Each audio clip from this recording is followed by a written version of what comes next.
Klockan är 9. It is 9 a.m. and we open today's session. Item 1, the party leaders debate.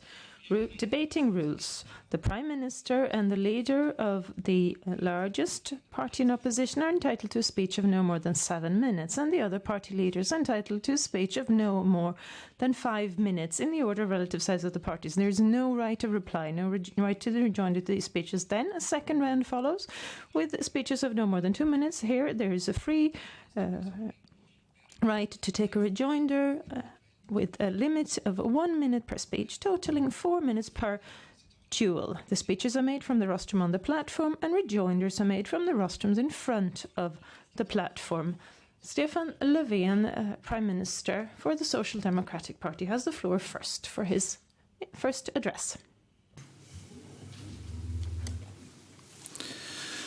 Herr talman, dagens Mr. Speaker, the party leader debate today is being held at a time when we really need to join forces in order to meet one of the biggest crises the world has ever experienced. We need to stand together to meet this crisis. When we classed this new coronavirus as a dangerous, hazardous disease in February, we had 14,000 infected people around the world. Today, 30 million people have had the virus, and many people have died in Sweden. Many are mourning beloved friends and members of their family, and in this we've still been able to find strength together. We help each other, we are there for each other, we make sacrifices together, and together we've also been able to get the rate of infection down and also help the healthcare system. Let us remember this also when we now try to ensure safety and security in our streets, in our towns. The worry that people feel when they allow their children to go to football, for example, this is something that's important for all of us. The murdering, the shootings, the gang-related crime, these are things that are tearing what holds us together apart. We all need to work with determination. Shortly after the election in 2014, the government made the decision with regard to a number of measures attacking organised crime. And during this mandate period, we have presented a number of measures, most important ever, against gang-related crime, and this is something that we are dealing with one after the other. We have, for example, enforced 50 penalties and introduced 20 new offences. We've never had more police officers in Sweden, and our prisons are full. But we're not done yet, because the problem remains, and the police authority is very clear on the fact that they alone can never ever stop these gangs. If we need to get at new recruitments, we need to save children from a future as gang members or victims of crime. If we're going to do that, we all need to do more. We need our government authorities to work together better. Social services, schools, the healthcare sector, they need to have the resources and ability to find and to help young people before they end up in crime, in a life of crime. And so the police is right here. The whole of society needs to join forces, and that is a joint task that we have together. Mr. Speaker, during the corona crisis, it has become clear what the deficiencies are in our society.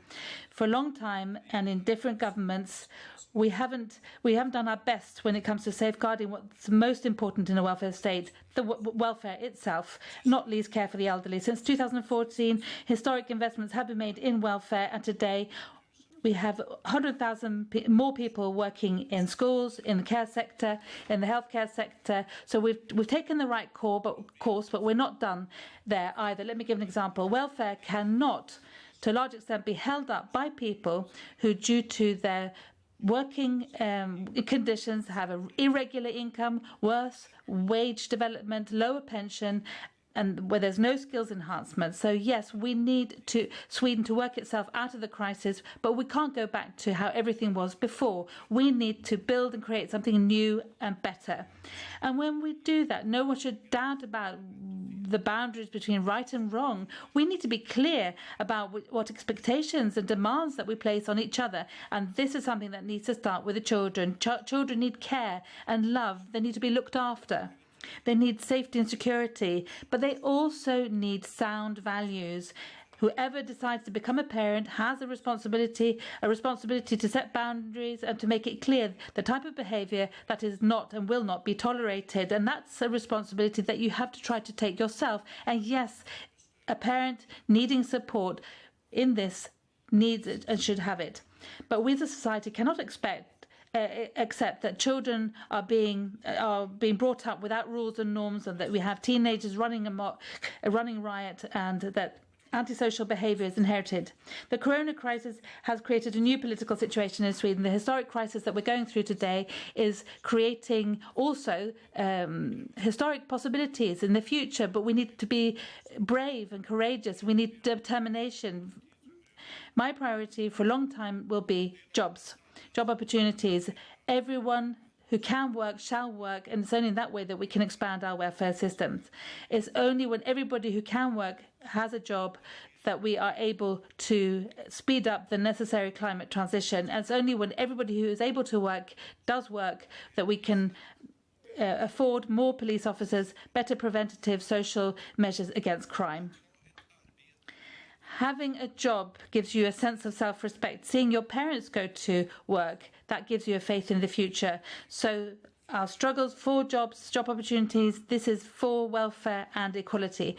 This is also a struggle against despondency, marginalisation and desperation. And this is something that we have to do together. Mr. Speaker, on Monday, the government and our collaborative parties were able to communicate the fact that we are reinforcing Swedish welfare substantially, and with more than 40 billion to the welfare system compared to 2018 for next year. And in that, we have the largest national investment in Swedish elderly care ever. Let me mention care for the elderly specifically. This is something where we're working with staff, current staff and new staff are able to train to become care workers or auxiliary nurses on paid working time. This is something that the elderly who've built up our country deserve, and the working conditions is something that the staff deserve.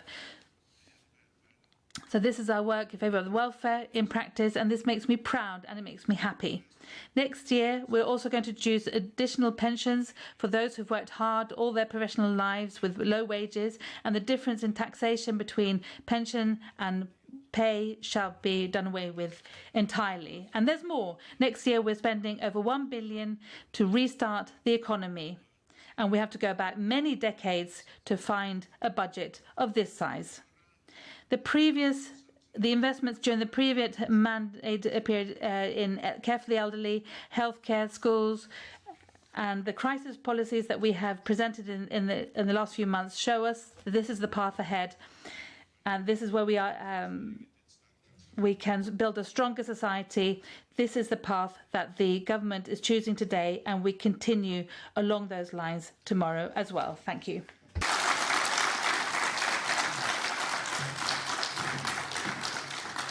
Tack. Thank you very much. Next, Mr. Ulf Kristersson from the Moderate Party. The floor is yours.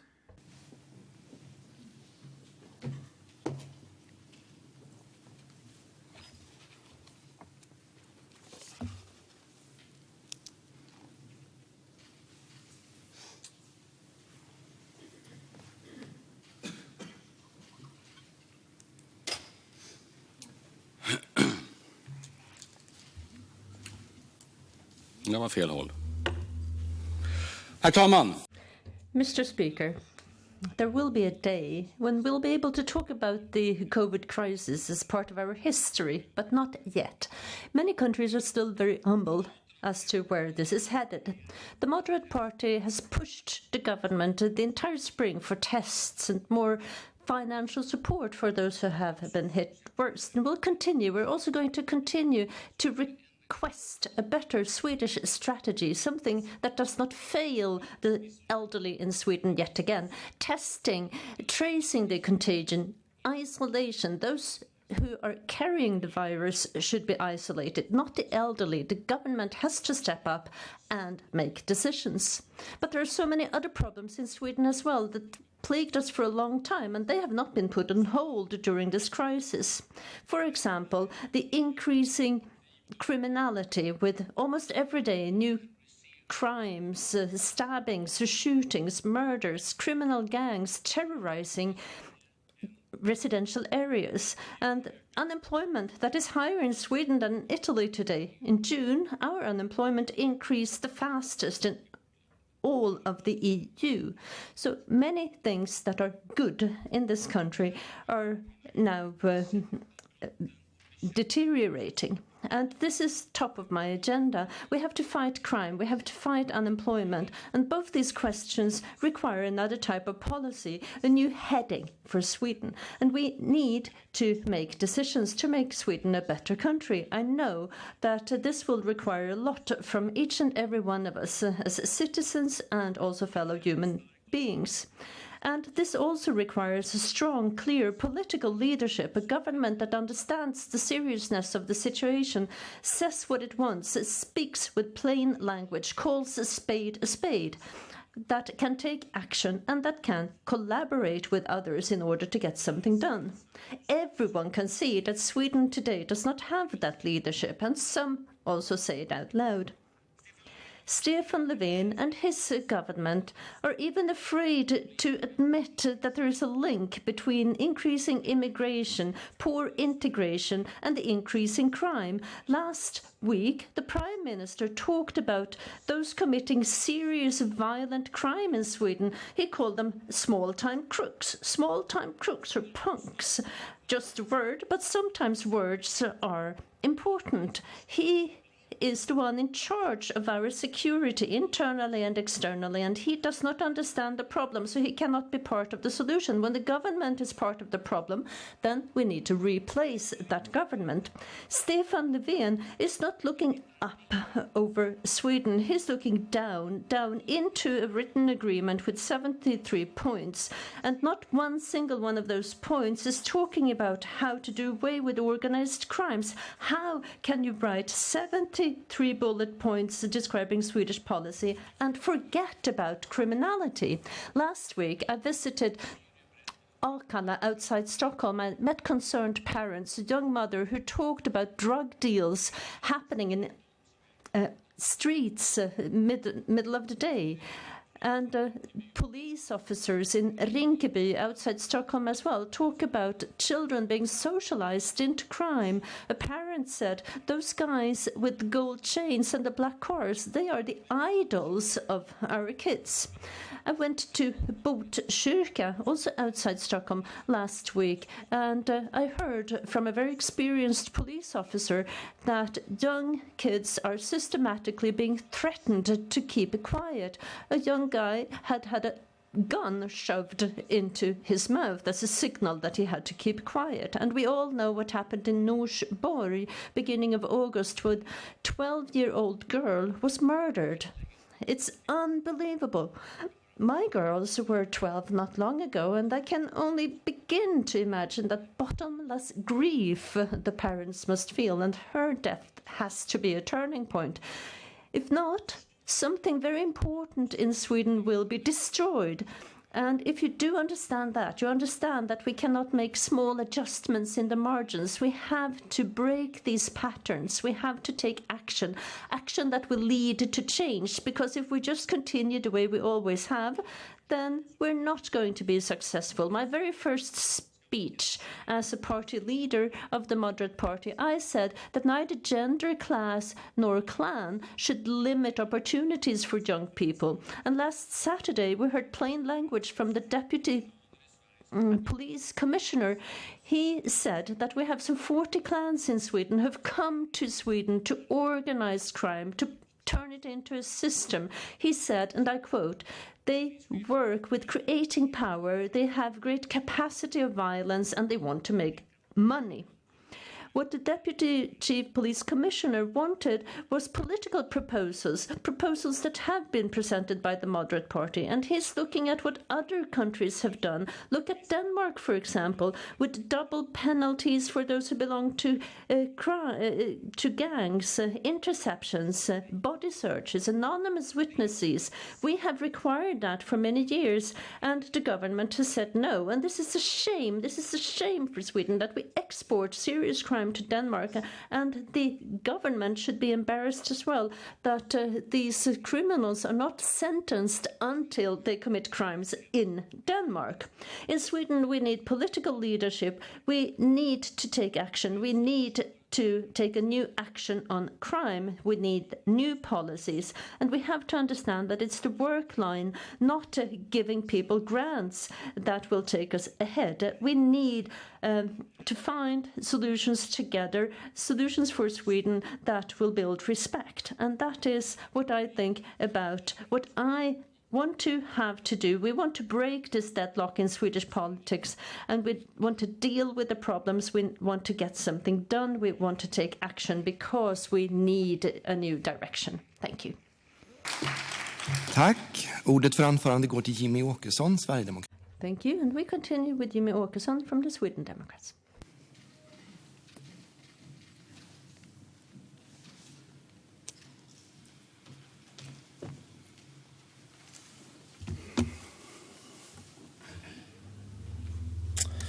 Herr talman, vår nation... Mr. Speaker, our nation is waging a war against an invisible enemy. This enemy has taken many people's grandparents, grandmother, grandfather, father, a brother, a sister away from us. I don't speak for everyone in this chamber, of course, but I believe that I can say on behalf of everyone here that our thoughts are with all those who have suffered in one way or another, themselves or through loved ones, from the ravages of this pandemic. It's an invisible enemy which has taken so much force and energy away from us that almost all other issues at stake in our society have ground to a halt. But the problems are still there, Mr. Speaker. On the contrary, the problem in the welfare sector is still around. The sense of insecurity is still prevailing in the country. Crime, gang, criminality, not least, it's still around and it's flourishing in Malmö. Police had to take a step back, pushed back by extremists. In Gothenburg, 2 police officers were surrounded by 20 members of a gang, and the most aggressive person in that event was previously sentenced for murder. And still he's roaming our streets. He's out and he can set up roadblocks and threaten police officers. He's free enough to not care whatsoever about what the police tells him or what they do.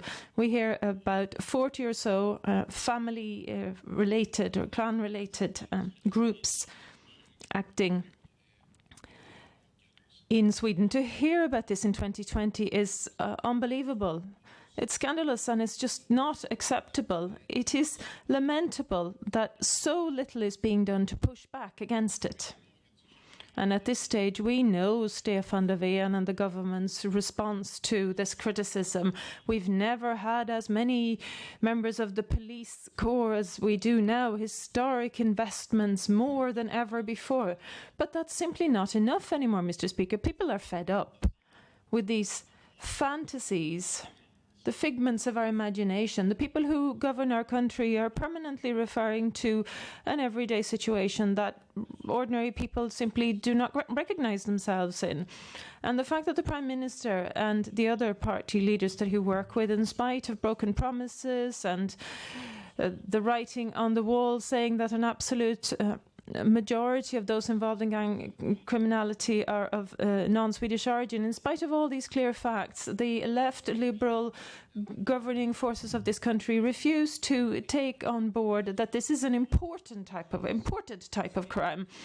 Irresponsible, divisive policies over decades. Why don't they just tell things like they are? Everyone knows this, after all. Why is it so difficult to admit that we were wrong? We didn't do the right thing. Why won't they? Stefan Löfven has been standing up in this rostrum year in and year out saying that it's time to break the gangs.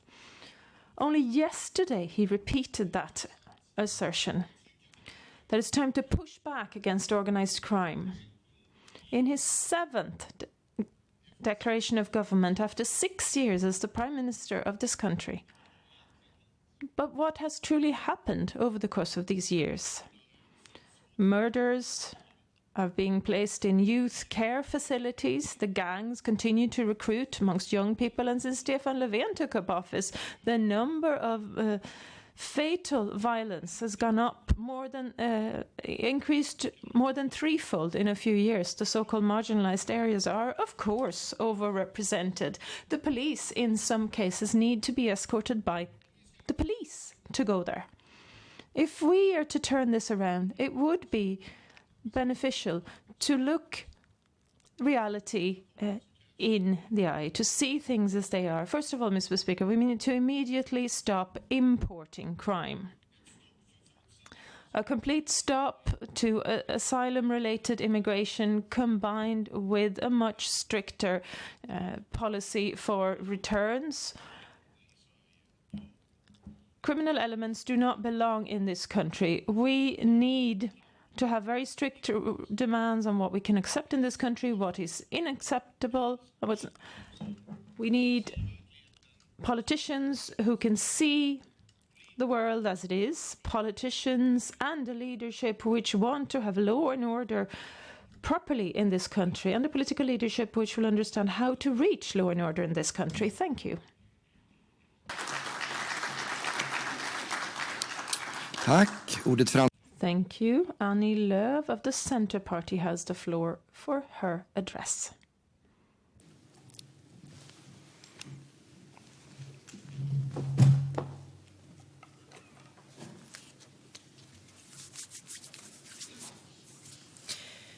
Herr talman!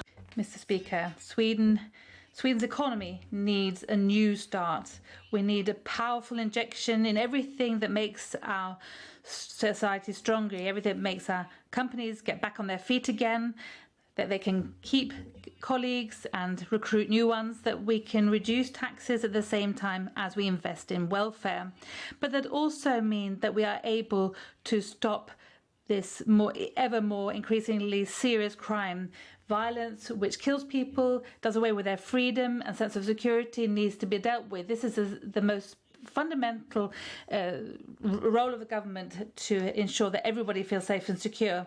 And we want to have a clear and wise plan as how we can take Sweden forwards and through this crisis. Far too many companies' customers have disappeared. Order books are gaping empty. Revenues are falling. Unemployment is rising and reaching worrying levels. More and more people are seeing their finances shrink. To deal with this, we need to act forcefully and in a goal-oriented way. We need to find a balance between reduced costs for employment, financial relief for households, and sensible public investments in all important areas. The Centre Party, we want substantial cuts to social fees for young people. This would make the companies stronger, reduce youth unemployment, which is now increasing substantially, and it really means a new start. For real. We also want to ensure that more people have a greater financial security by reducing taxes for the low and average income bracket, and that means that fewer people we can stop worrying about not having enough money at the end of the month. And in this way, also the wheels will work faster again. This is to do with freedom and fairness. We also need to reduce tax on labour and companies, and we know it's possible to also make vital investments in our society at the same time. Investing in healthcare, care for the elderly, education. This is something that we're going to do in the budget that is being presented. So a couple of days ago, the Centre Party, together with the Liberal Party and the government, allocated an additional 20 billion to our municipalities and regions, an investment in the hard-working people who are the core of our welfare system, who work hard day and night and have borne a major burden in the last 6 months. But we also need to invest in other important parts that lift our country and that make our country stronger. For example, we need to invest in the police and the legal system, in their combat against crime, which is becoming more wanton and brutal. We need to invest in strong and competitive rural areas where more people get better and more stable broadband, where we continue to prioritise better roads and railways, connecting our country, making it easier to balance our everyday lives. We need to invest in our Swedish farmers by simplifying green sector and also clearly prioritising rural development programmes. But a political movement that wishes to be taken seriously in our times must also be serious when it comes to climate policy. Therefore, we would like to have a series of climate measures that bring us that help us through the green transition. We need to invest in bioeconomy, research and development, making us world leaders. We need to broaden the industry transition program so that more Swedish companies are given support trying to reduce emissions. We need also new green rebates, making it easier, for example, for private households to install solar cell or charging columns for their electric car. We need to continue developing technology for emissions, reducing emissions, making Sweden and the world greener. At the same time, we must also remember that this pandemic is far from over, that the most important thing at the moment is to keep the infection rate down. We need to protect the most vulnerable, and we need to safeguard every human life. We need a responsible leadership that's determined and can deal with this, and we also need to be able to equip our country for the future. We need to lay the foundations for a real start of Swedish economy. We need to reinforce our entrepreneurs, give them hope. We need more people a chance to take a job. We need to help people out of financial worry. We need to invest in their future and in everything that binds our country together and that makes Sweden greener, more climate smart and more sustainable. We need to give a new start, and to do that we really need to have a clear leadership. Thank you very much. Thank you very much. Next, Mr. Jonas Sjöstedt from the Left Party. The floor is yours.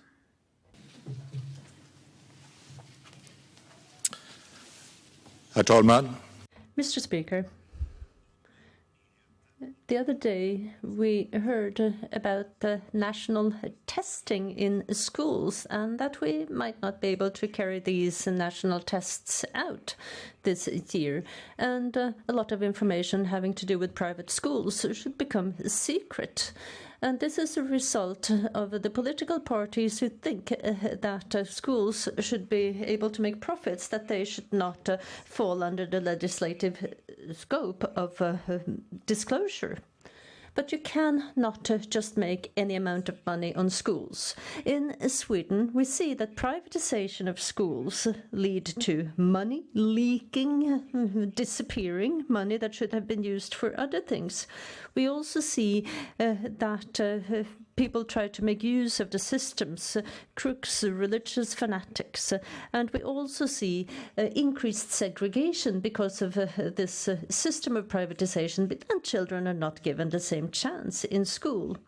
And we've moved away from the equality that we used to have. We were unequal 100 years ago, became equal, and that was because of public schools for everyone. This has led to welfare and freedom, and this has also given people opportunities. But with the increased segregation that we see in schools today, market rents, precarious employments, and also private health insurance, well, the societal contract that we've had is now broken up. Everyone has to just do the best they can. So this fundamental thought that we've had, that we help each other out, that is being threatened. We're moving away from that. And to re-establish that contract and the trust in the welfare system, that is our main task, what we want to do. We have to do away with profits in the welfare system, and we have to have schools that give equal opportunities to all children.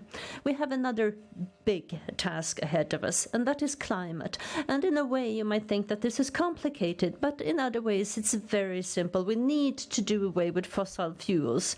And if industry talk about, well, if they want to do that, we should give them all our support for a transition. But if they do not want to, then politics has to tell them what to do.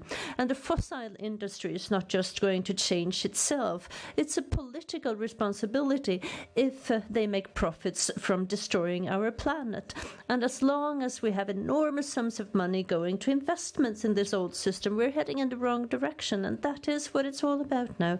And that is what we need to do during this period in office. The Paris Agreement, here we have made an agreement, an obligation for countries to do more. But if we do not do more, we will not be able to. It is difficult to be a global leader if you do not do your own homework. The COVID crisis has shown us strengths but also weaknesses in the Swedish society. And two things we've seen clearly. One is that it's not difficult to dismiss people in Sweden. And another thing that we've seen is that trade unions try to do the best they can for co-workers. So we have a system that is actually working for the labor market. But the parties that belong to the January agreement, they want to destroy this. They want to do away with, they want to destroy the Swedish system where we have safety in our employments. They want to make it possible to just do away with people who have been working for decades because they're not just profitable enough anymore. We would, with this proposal, have workplaces where you're scared, where you're silent, where you can just do away with someone to hire someone else. And that was not the way we intended the Swedish labour market to work. Now parties are negotiating, and I hope that they'll be successful. And if they do become successful, that in spite of the threat that we have hanging over their heads as a dark cloud. And why? Why do you want to weaken employment security? Well, it doesn't have to do with the jobs, because this will not lead to more jobs. It's about weakening the trade union movement to remove the arguments for belonging to a trade union if the trade union cannot defend you when you need their help. And we'll know what that will lead to with more inequality and a deterioration in wage developments as well. But we are not going to just surrender. We'll keep on fighting. Thank you. Tack. Ordet för anförande går till Ebba Busch, Kristdemokraterna. Varsågod.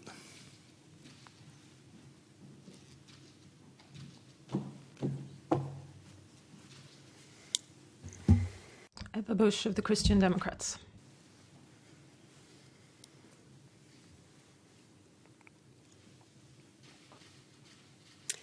Herr talman. Mr. Speaker, hope is the last thing to leave us humans. Hope of justice, hope in the future, hoping that your children will fare better than we did ourselves. In many cases, those are the drivers for us as human beings. But hope can also be put out if there is no justice. When a 12-year-old girl is shot and killed, for example, or when 2 young boys are kidnapped and tortured for an entire night. No one can deny any longer that innocent people are suffering. To avoid Sweden becoming a country of frightened souls, the fight against crime has to take center stage in the country's leadership. Addressing the Prime Minister, expecting leadership, what does the government intend to do? The Prime Minister tells us that what's happening is unacceptable. And he said that so many times before already. That's what he said after the restaurant murders in 2015, when the shootings escalated in 2017, and after Caroline Hakim was killed in 2019. But throughout this term of office, or this entire period, in fact, Stefan Löfven has been the one governing Sweden. It's as if he doesn't understand what his favorite word means, because it's when somebody is acceptable, you allow something to continue, but when it's unacceptable, you take action. The truth of the matter is that this government failed to put the fight against crime as their top priority. Since 2014 in this chamber, we've had a majority for 78 proposals, which could have turned the tide around, reversed the trend. We've encouraged the government, we've told them to give the law enforcement community the tools they need, but nothing has become reality. Introduce the Adriana laws now. You've showed the responsibility to lead the country. You cannot shy away from these new types of crime. What does the passive approach of the government, what is it due to? Lack of knowledge, lack of understanding? People everywhere are asking, why are they not taking strong action? I don't think it's a malicious intent. Stefan Löfven does not desire, has no evil intention. But there's an over-negotiation, a paralysis in the government between the January agreement, 73 bullet points, their own different factions internally, discussing between the parties. There were only 2 out of 4 party leaders who were present. 2 were missing when the January parties the other day presented the new grants for the local authorities. Only a new government can give Sweden new leadership.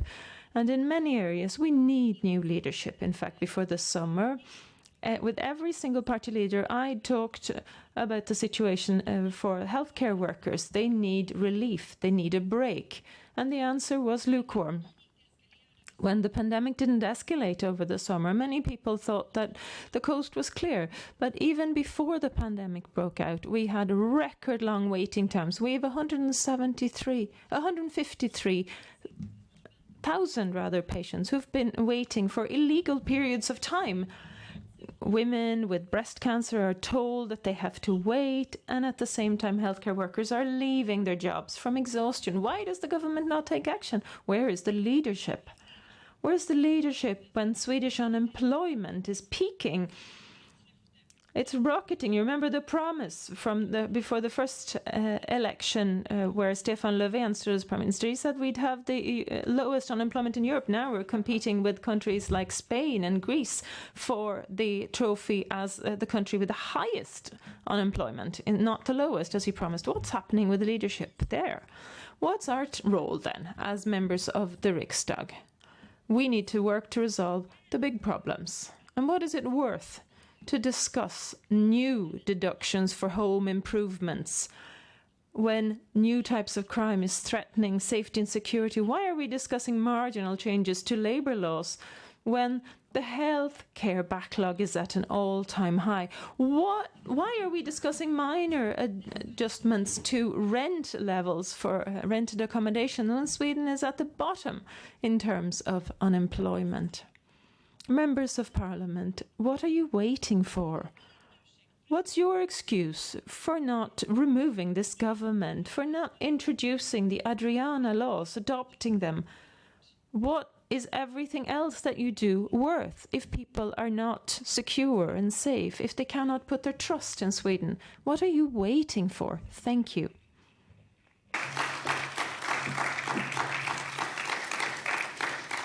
Tack. Ordet fram. Thank you. Johan Persson of the Liberal Party has the floor for his address.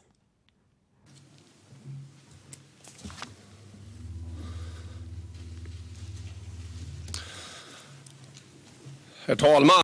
Mr. Speaker, gang and clan-related crime, killing our daughters, crushing the lives of our sons, seriously risking undermining Swedish state rule of law.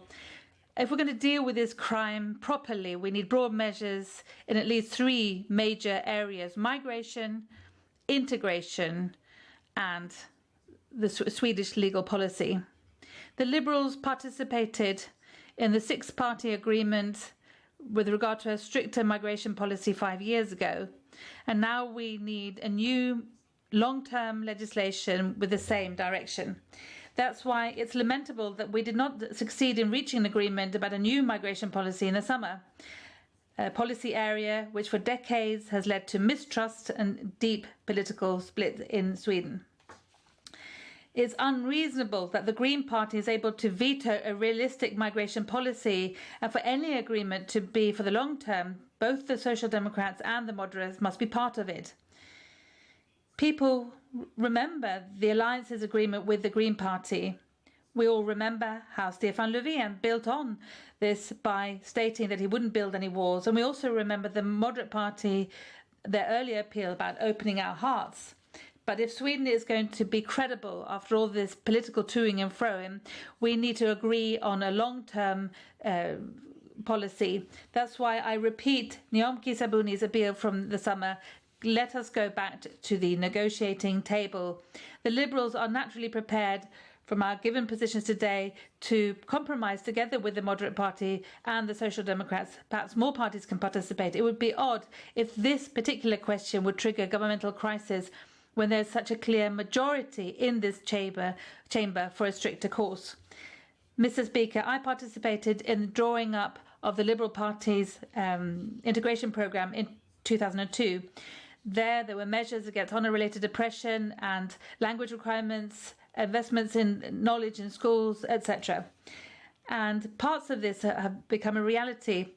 It must be possible for more and more to be sentenced and deported for honour-related crime. Language requirements are being introduced, but Sweden needs to continue developing our integration policy, which is why we're modernising labour law, and it's through work that people are empowered for real. More people need to be employed, we need more skills enhancement, and if people train and change jobs, or if they just want to try to run their own company, they should consistently have less job security than the employed. Integration needs success in schools. Here we have ideas for knowledge in schools, better preschools, reading for all, a better study environment. Marginalised areas we need a sort of Marshall Plan for them. So this has to do with housing and other socio-political investments and actions, and this for many years ahead. Mr. Speaker, the Liberals, we prioritise measures in the legal system in every single budget negotiation in all the governments that we participate in, or now the governments that we collaborate with. Unfortunately, we haven't always managed to succeed.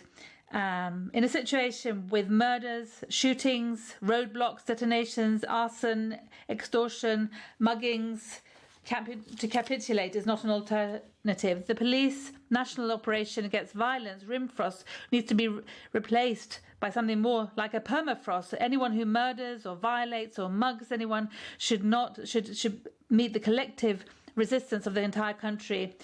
We need to reinforce the state. We need more police officers in our streets. We need also enough room in our remand prisons. And I've said this before, we really need to the government needs to get the cement mixers going and build new prisons, perhaps I should add, in Sweden. We need also to break the path of young criminals, and we need to give them rehabilitation, people who've chosen crime as a lifestyle. Security does cost money, and the rule of law is a liberal core function. It's in our constitution, and this gives us opportunities in Sweden for our daughters, for our sons, and actually for everybody in Sweden. Mr. Speaker, the rule of law must be upheld. That is the very foundation of freedom in Sweden. Thank you. Thank you very much. Next, we have Ms. Isabella Lövin from the Green Party. The floor is yours.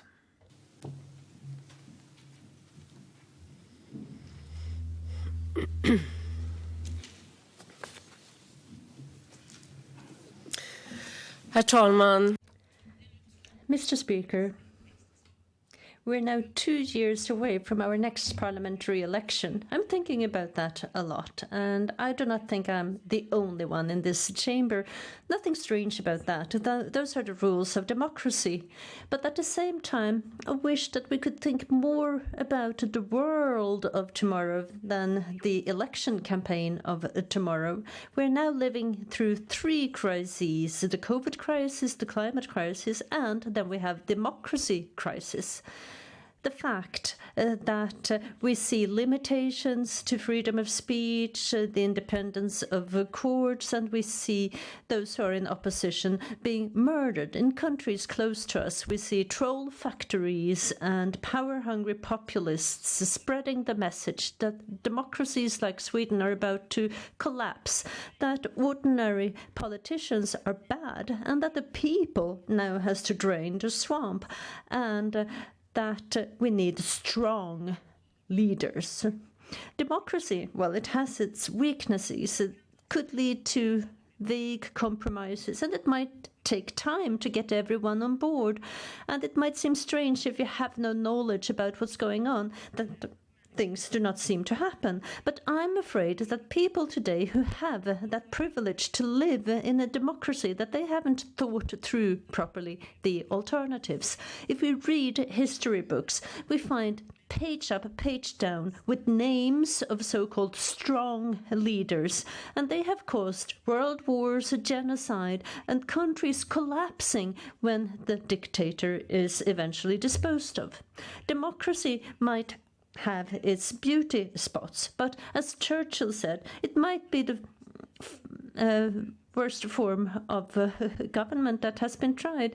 Expect from all other forms of government that have been tried. And 2 years ago, Greta Thunberg started to sit outside the parliament building with the strike for climate. And this has led to millions of children and young people across the world now demanding the right to a future without hurricanes or droughts or rising oceans that will bring death. The children require us to think long term. And what do we see? Well, first time since 1990, the world has now emitted more carbon dioxide than we did up until 1990. And we cannot say that this is a surprise. But now we have the corona crisis, and power always has its priorities. We always have these election campaigns that need to be thought about. And I must say that I'm ashamed on behalf of all adults. And now we need to broaden the perspective. We need to have better care facilities, a more human society, and we need to do away with this dependence on fossil fuels. But we also need to focus on this third crisis, the democracy crisis. We need to start a debate about the responsibilities and the opportunities that we all have. And I'm afraid that the generation that's growing up today, that they will give up on us adults, and they will give up on politics as a tool for change. And that, in the long run, is a threat against democracy. Young people have to feel that politics is the solution, not part of the problem. And I'm convinced that it would create more of a belief in the future and the political system if they could participate in elections, if we could lower that electionable age till 16, so that we would have an average to first-time voters being 18 years old, not 20. That would also increase the involvement. But a 16-year-old, is a 16-year-old mature enough to understand politics? Well, I do think that there's a lot speaking in favor of this argument that the young are the ones who are mature, who have the long-term perspective. In the UK, when they voted on Brexit, it was the older generation that, with a narrow majority, made decisions for the young people, for their future. And we have the Fridays for Future movement. And what we need today is that we need to have a belief in the future, and we need to work for a new, better society together with that feeling of shared responsibilities and shared opportunities. Thank you. Tack. Därmed... Thank you. And that concludes the first round of this debate. And we continue with the second part of the debate. And the floor goes to Stefan Löfven, the Prime Minister.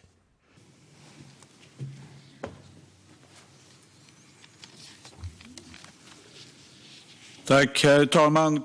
Thank you, Mr. Speaker. The corona crisis has been a brutal reminder of the fact that you are not strong if alone. People are dependent on each other. We rely on each other. I would say that what we've seen over the course of these months is an extraordinary display of solidarity. We want to do what's good. We want a task. We want a context. We want to be there for each other. But the corona crisis has also showed that this country needs to continue to improve its welfare, combat inequality. We want a strong society so that individuals won't have to be weak We have a historic opportunity to do the things which both will set the wheels in motion and resolve the societal issues which have been put in such a harsh light.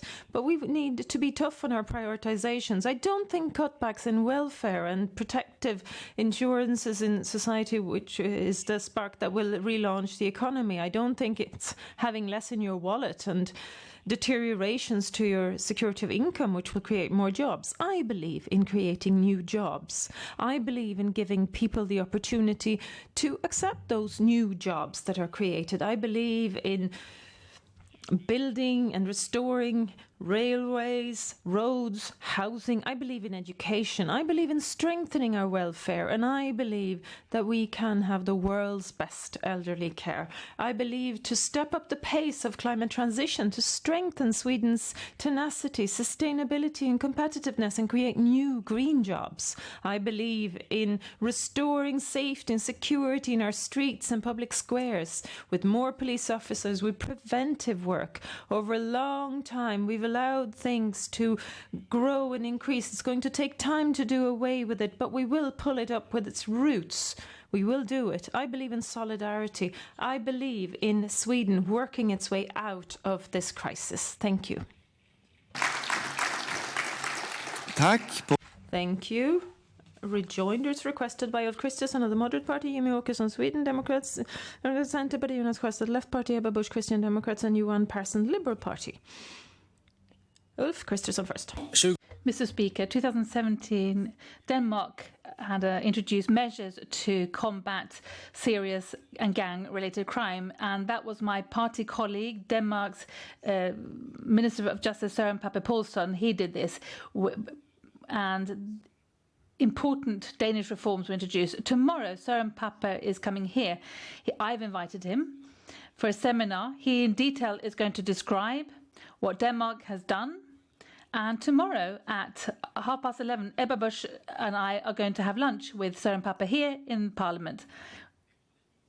Stefan, if you're curious and if you're hungry, I will put a chair out for you and a portion of food for you, because if Denmark could do it, so can we. So you're welcome. Statsministern. Tack, herr talman. Nu är moderat. Prime Minister, thank you, Mr. Speaker. The Moderate Party are not terribly skilled at making broad parliamentary agreement. We've seen several examples of when they pulled out or choose not to agree at all. If it's pancakes and pea soup, I'm easily convinced, but I'll think about it. And we do serve that in the government offices as well. Let me think about it. But we will do away with gang crime, but we are going to do it working together. It takes a very tough approach here and now, and it's good that we have twice as many students in the police academy. It must be good that we also strengthen penalties for 50 offences and 20 new headings, and that there's a program for those who want to try and leave their gang crime career. But we're hearing from our police that they're not able to do this themselves. We need to support them from the rest of society. We need to think carefully about all that. Diskutera.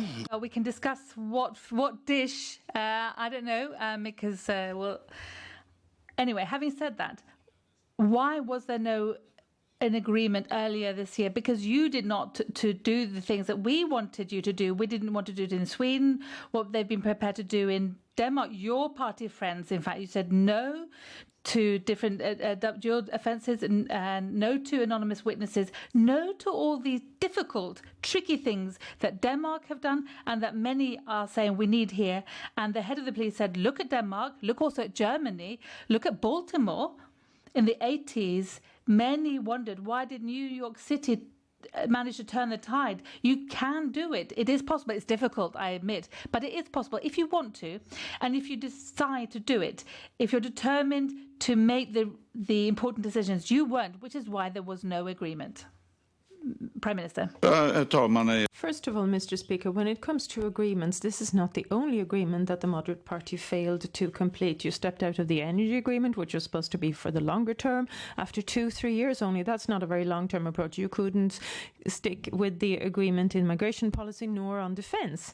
So do talk about agreements after all, but make sure you can say that you don't just say, we have the right policies, do as we say. Anyone can say that in this room. It's the easiest to just tell everyone else to do what you want them to do, but to sit down and say that, oh, we see some value in that approach of yours, looking at each other. We're happy to look at Denmark, for example. Some things are better indeed, but there are also other things where we have tougher provisions than Denmark. You need to have a broader approach when you have a look at another country for comparison. You have a blind spot in the Moderate Party. On the other side, on the other end, how do we prevent young people from getting into the criminal circles? That's what we'd like to focus on as well. Thank you. That concludes this round of rejoinders. Jimmy Åkesson of the Sweden Democrats is next for a rejoinder.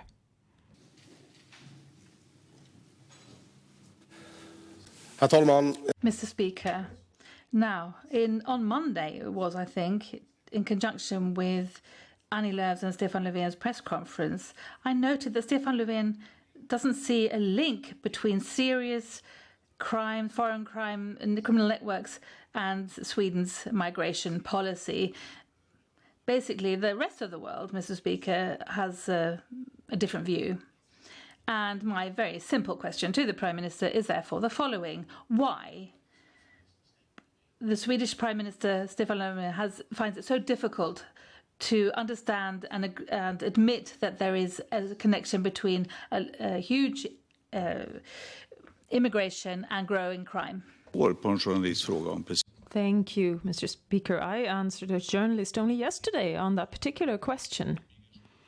With large-scale migration, where we fail on integration, follows a greater risk of the type of problems that we're seeing now. That's crystal clear. What I want to avoid and what we want to be very careful about is not to link crime automatically with colour of skin or religion or anything along those lines. We need to keep those apart. That is very strict. And for that reason, we also need to invest more for people to get into our society. And it is simply incomprehensible that the Sweden Democrats always vote for right-wing budgets with less opportunities for education for people who are trying to make their way into the labour market. That's not how we help people onward in life. So, of course, integration is essential. That's why the January agreement parties are taking strong action to get people integrated now. Mr. Speaker.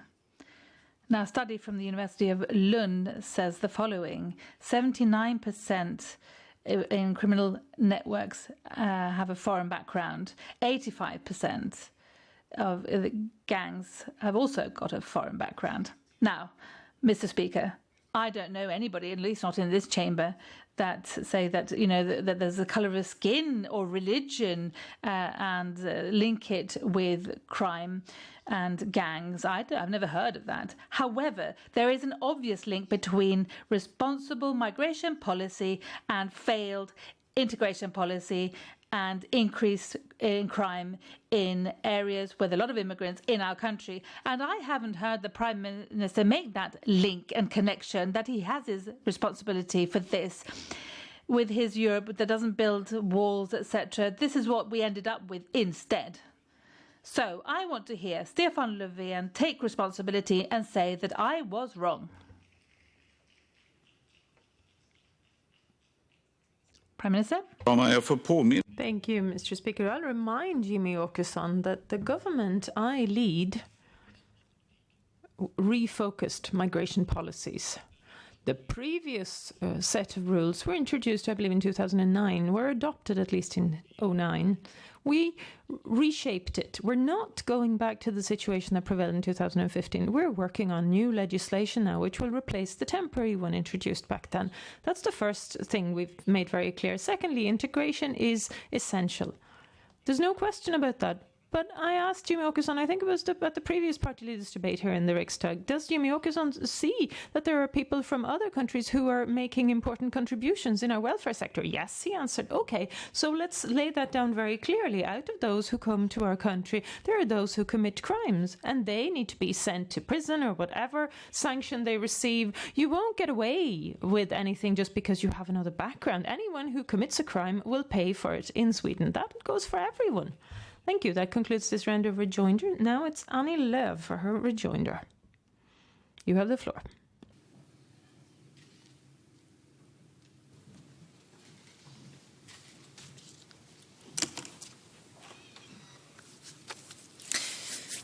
Herr talman! Mr. Speaker,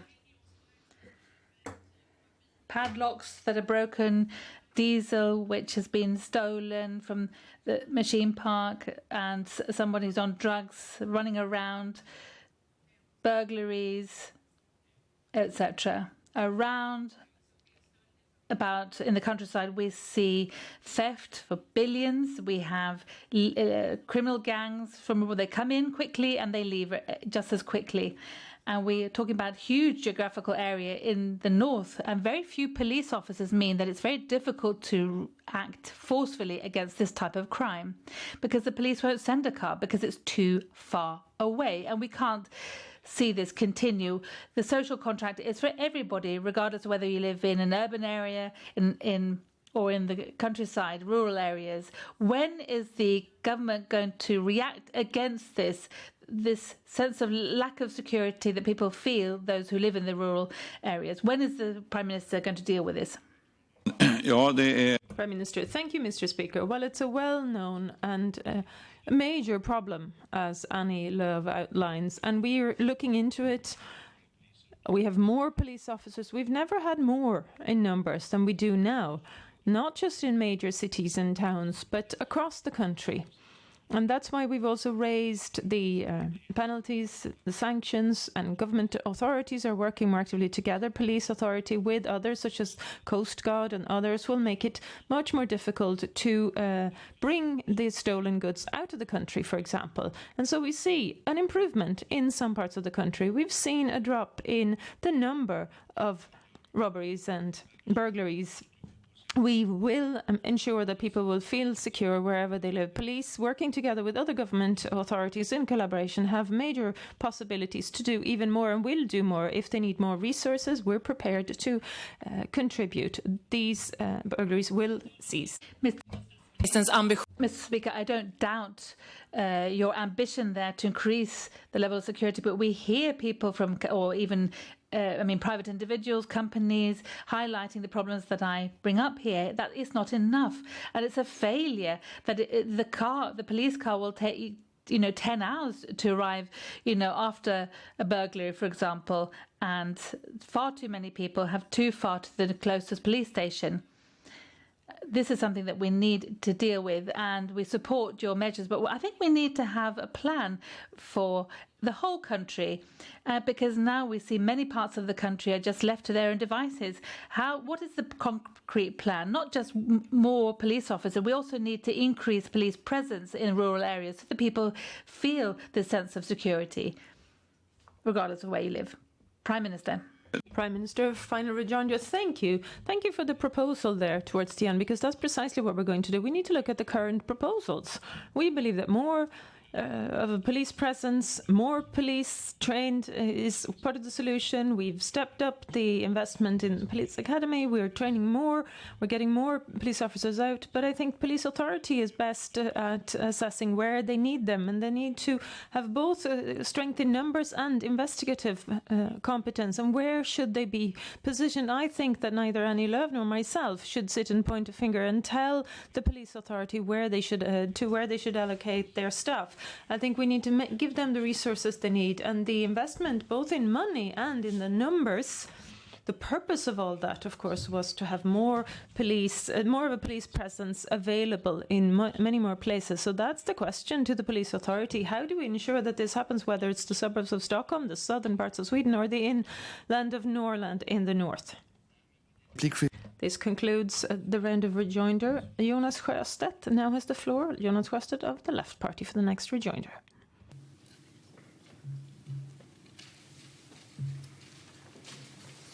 Herr talman! Mr. Speaker, Prime Minister. Just before the summer, the inquiry regarding job security was put forward, and Tobias Baudin, the chairman, said that it was a catastrophe, and the Johan Lindholm, the president of the Builders Workers Union, said that it was in favour of the employer. It could have been, in fact, these Swedish employers who requested this commission and inquiry. And we heard that this is an inquiry that should be archived. It doesn't belong in politics. And as this was put forward, both the Prime Minister and the Minister of Labour said that these were unbalanced proposals, that they were not acceptable, that was not what was expected. And the Prime Minister, can you now here clearly say that you will never put forward a bill that looks like this inquiry? Prime Minister. Herr talman, först låt oss zooma ut lite. Thank you, Mr. Speaker. Let's zoom out a little bit first. Of course, today's Act on Security of Employment isn't perfect. Not even trade union organizations claim that. Many people would like to see amendments because the Act isn't working the way it was intended in today's labour market, not least in sectors dominated by women in employment. The hotel workers, the commercial workers have requested the LO, the TUC, to ensure new negotiations. They would like to amend the current legislation. So we're not going to just try and maintain everything as is. But in the changes proposed, as drafted into the January agreement, if we make changes to legal acts, you maintain the same balance between the parties. That's extremely important. The balance between the social partners is what's bringing Sweden forward and putting us at the very forefront when it comes to transitioning in the labour market. We will leave it to the social partners and then we'll take it from there. Jonas Sjöstedt. Thank you, Mr. Speaker.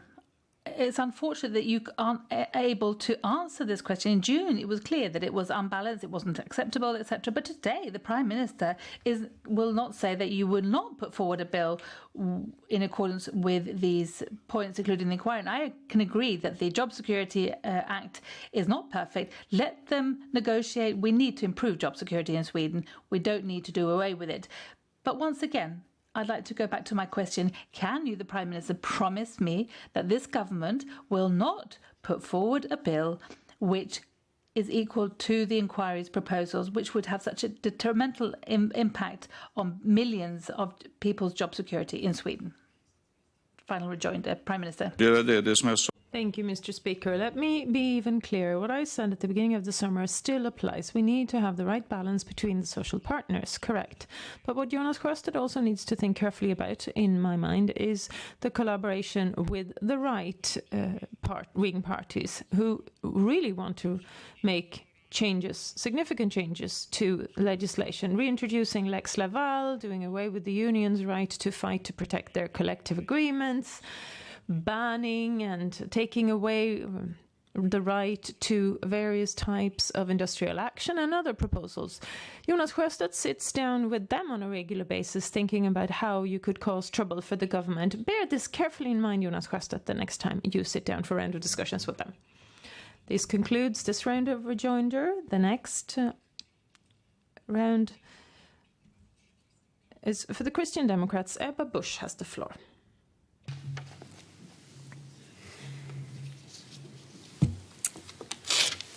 Herr talman. Mr. Speaker, at the weekend, Mats Löfving, the deputy head of the National Police, said that there were about 40 criminal family-based networks, clans.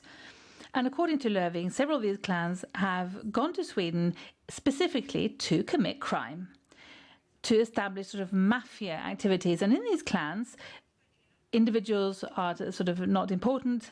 You have to be. We have arranged marriages, for example. And according to Löfving, they're not interested in being integrated into our society in Sweden. So my question to the Prime Minister today is therefore, how do you see, how can we in the best way work preventatively against these foreign clan mafia choosing to establish themselves and to move to Sweden? Prime Minister. Tack, talman. Prime Minister, thank you, Mr. Speaker. One obvious tool is international cooperation, of course, that we keep a close eye together with Swedish police, Europol, etc., on who's moving around in Europe. That's an immediate one. But in addition, clearly there are, whether you call them clans or families or whatever label you want to put on it, some came in the 80s. They have for generations, unfortunately, developed this type of crime. But other people have also come to this country. They want to do what's right. They want to be given a chance to integrate. When I came to Uppsala recently, I met a small girl this size, more or less, and she says, could you please get us a bigger apartment? I need to get a chance to sit down to do my homework and to read. That's what she wished for. So we need to be tough on crime, regardless of whether it's a family or a clan or anyone else committing it. But we also need to be preventive so that we can help young people and children into society to make them realize their dreams instead of becoming... Thank you, Mr. Speaker.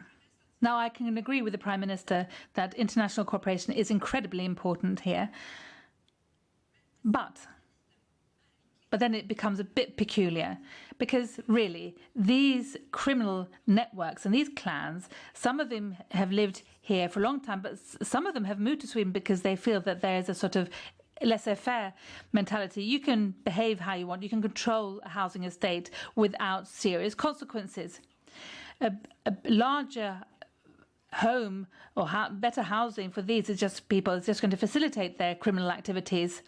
Absolutely, preventive measures, etc., that's fine. But what I wanted you to answer, Prime Minister, was fairness and justice, and that we lock up criminals. Why aren't you prepared to introduce the Adriana laws so that we have more tools to fight criminal gangs and so that this isn't inherited from one generation to the next? Prime Minister. We agree on the need to be tough on crime and criminals. Organised crime, gang criminality, there's no difference there amongst us. However, we need to be able to see that if we have more police in our streets than ever before in Sweden, we are moving in the right direction. We do want more police, right? We do want more police officers. And if we strengthen and toughen the legislation on sanctions and penalties for 50 types of categories of crime and add 20 more, we agree, I believe, on that one as well. And our prisons are full. Many of these leaders are already behind bars, but the problem is that many more are joining the ranks who want to take over, become the new leaders of the gangs, and new work is needed. But people see their parents go to work, they go to school themselves, school should be equal, working with social services, etc. All that is required. And we need to help each other out on this one. That concludes this round of rejoinders. Johan Persson of the Liberal Party is next for a rejoinder.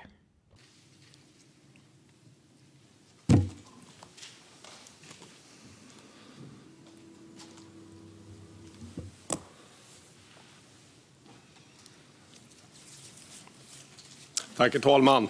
Thank you, Mr. Speaker.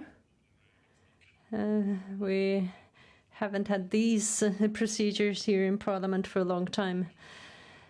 Alcohol has been around, but that was a long time ago with other parties. But now I have a question for Stefan Löfven. We're talking about crime, clans, organised criminality, and we know, regardless of names, that they deal with drugs, murder, etc. But they also come here to abuse the system, to make use of the system we have, to get money from municipalities, regions, the government, from different councils, claiming that they study or they're doing other things. They get grants and contributions. I heard yesterday how they've got study grants for made-up trainings where they actually teach extremism. And we shouldn't just hand out money to criminals or extremists. So what are you going to do about it?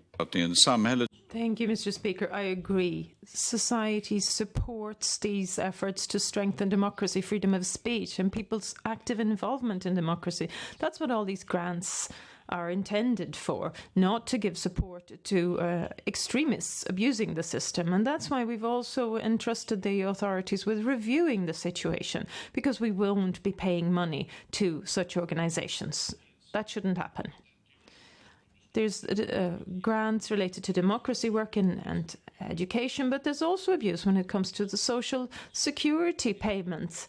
And there we need a broad approach. The Minister of Finance is well underway coordinating the work to ensure that the tax money that should be paid out as support and grants and allowances in one way or another should not be abused and used for extremist purposes nor organized crime. Van Persson. Tack, talman. Ja, jag tackar för svaret. Well, thank you, Mr. Speaker, and thank you for that reply. You cannot completely do away with these rules. Even if you have been sentenced for a crime, you should have the right to apply for a grant. But when it comes to extremism and extremist movements, we've seen the last few days how they've abused the system. And we do have a government unit working against violent crime. And we, the Liberal Party, feel that they should be given this chance to look at this thoroughly so that we do not have this made-up training programs, maybe of a religious character or extremist character, where they only want to breed new extremists. That should not be allowed. We're not against religions, but we cannot allow to support those who want to do away with democracy. Final rejoinder.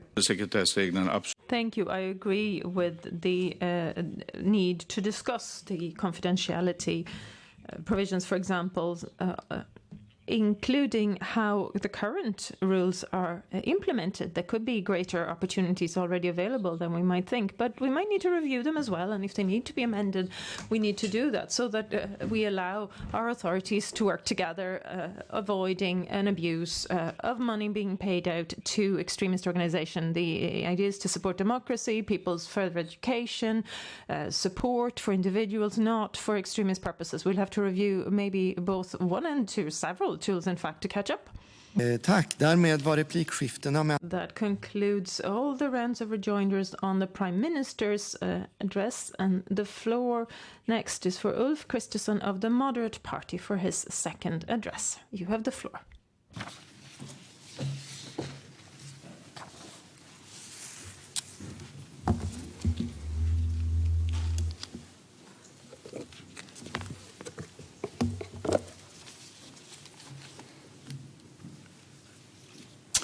Herr talman, Socialdemokraterna har nu...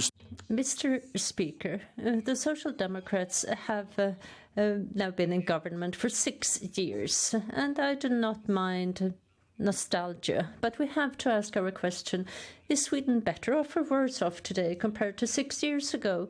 And, well, the answer will lead either to the conclusion that we should just carry on, or we come to the conclusion that now it's time for a change. We've seen more unemployment, more insecurity, tax pressure, waiting times for care are getting longer, and the population has increased as well, as a matter of fact.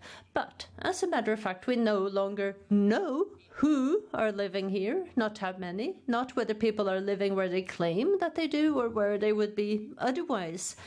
And we have people living in cramped apartments. We see people cheating with grants and contributions. A few months ago, we discovered that the defense minister of Iraq was entitled to a housing subsidy, and other high ministers who get contributions as well. And we see that people can be registered on 2 addresses, and you do not do that by mistake. And this is not good enough in a country where grants and subsidies are based on a system that you are living where you actually claim that you are and that you pay taxes. We need a proper census, and we need to do this now, because the last one was done in 1990. We're going to present 3 proposals in the tax committee here in Parliament about a new census, and the Social Democrats and their votes will determine whether this will happen or not.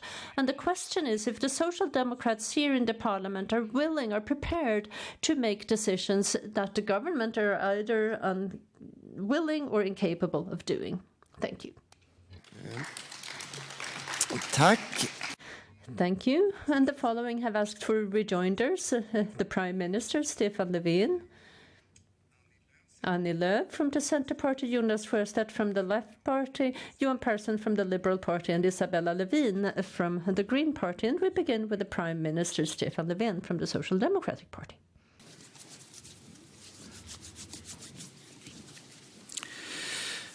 Tack, herr talman. Thank you, Mr. Speaker. First of all, yes, I do also see a need to review the preconditions for a new census. It has to be carried out correctly, prepared in the right way, but it won't resolve any problems here and now. It's not a quick fix. It's going to take time.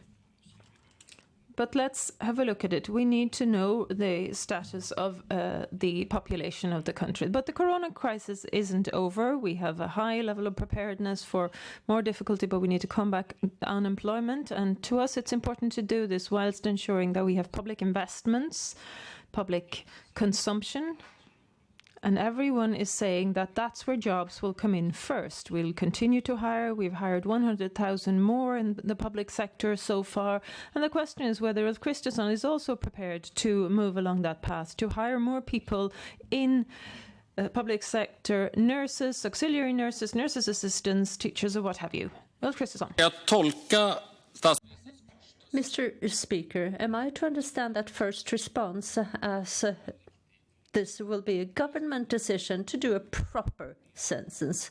Or should I understand it as you saying that you're going to be in favor of the proposal presented in Parliament? Because this is kind of important. We know what we want to do, and this far you have been very unclear about what you want to do. And if we think about the labour market, we have... we're ranking number 5 in unemployment in Europe today, and we used to be at the bottom of the list.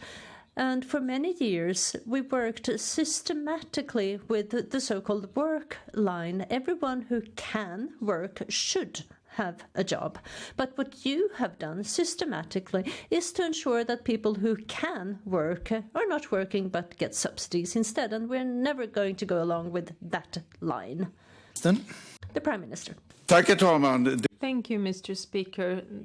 Words spoken by the man who is probably the Swedish champion of increasing social welfare. That's what we saw during your period. A black belt, you could say, perhaps, when it comes to that factor. During your time, because people were taking away their right to transition in the labour market. If you don't have enough opportunities for education, and if you lose your job, you become unemployment and you receive poor compensation and are denied the right for further education, you will remain in unemployment. We have the highest level of employment in all of the EU, and when we set the target on unemployment, we said that hours worked and employment will make the difference, and we have the highest level of employment. Ulf Kristersson is referring to a situation in countries where people are leaving the workforce because they see no chance, no hope of getting a job, and that reduces unemployment in numbers. But we want to keep people in the workforce, get them back into work. That's the difference. Final rejoinder, Ulf Kristersson. Mr. Speaker, I can't believe what I'm hearing. The Prime Minister says that this is something good, something to be proud of, that we're number 5 when it comes to unemployment. Also thinking about the number of people who do not speak Swedish, who just came here. And you're talking about this as a success, talking about people who want to work. And your predecessor, Göran Persson, he talked about the objective to have sick leave, but it was twice what it should be at that time, and he saw the problem. We did something about that problem, and that honors him, that he did understand the problem and then also helped ensure that we reintroduced the work line in Swedish politics. And you should think along the same lines. That concludes that set of rejoinders, and we're going to continue with Annie Lööf from the Centre Party.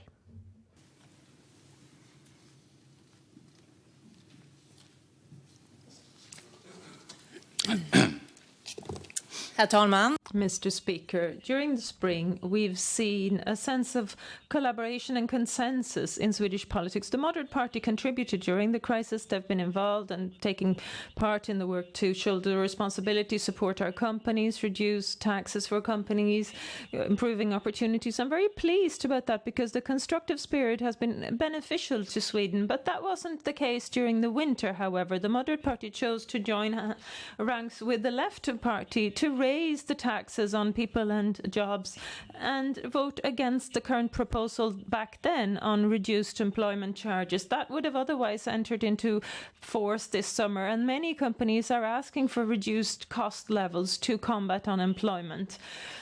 With hindsight, I'm going to give Ulf Kristersson a chance to comment on that decision back then, because surely Ulf Kristersson must regret that he put a halt to that tax reduction for the companies and young people of this country that they're calling out for now. Ulf Kristersson.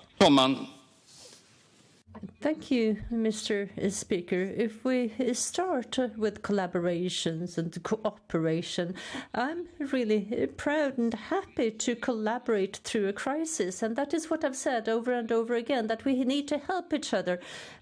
Government, opposition, parliament, government. And that is exactly what we've been doing as well, because we needed to make decisions that had to be made in parliament and government as well. But I believed in those proposals.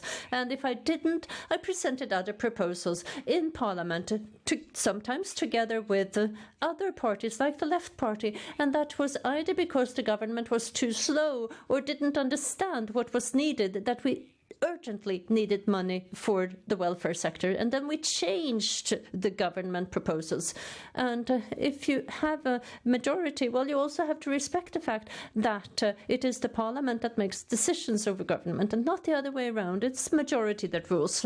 Ungas jobb och krisande företag. Mr. Speaker, at the expense of the work, the jobs of young people and the companies, I'm disappointed that Ulf Kristersson doesn't regret this decision. As a political leader, you need to be able to deal with several problems at the same time. You combat crime, you combat unemployment, as Ulf Kristersson said in his introductory comments, and not least when youth unemployment is the highest it's been in the past 20 years, and when service companies are suffering, when companies across the country and industrial organizations, one after another, together with the Swedish Confederation of Business at the helm, have focused on the issue of lowered employers' charges to get more young people into work. This is simply not in line with current research that you're saying. You can't just deprioritize it in order to put the government on the spot. That's not responsible leadership. And when Ulf Kristersson witnesses the situation as it's been over the summer, does he really still believe that it was right to put a stop to a right-wing, efficient, work-focused policies that would have strengthened our companies and put more young people into work? Final rejoinder, Mr. Kristersson?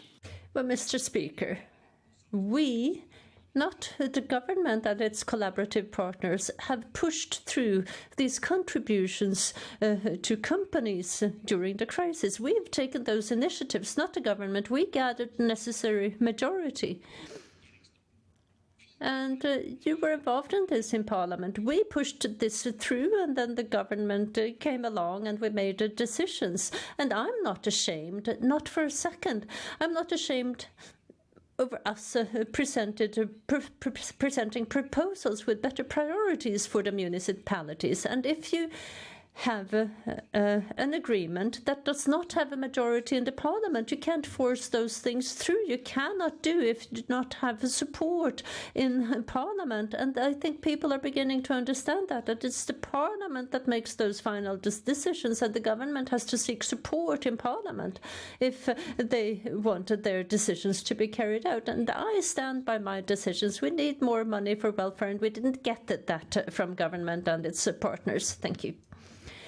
That concludes that set of rejoinders, and we now continue with Jonas Sjöstedt from the Left Party. Herr talman. Mr. Speaker, Ulf Kristersson, the Moderate Party are an opposition party, but you govern many parts of the country. The Stockholm region is the biggest region controlled by the Moderate Party. That's where we can see what things would be like if you were the helm of this country.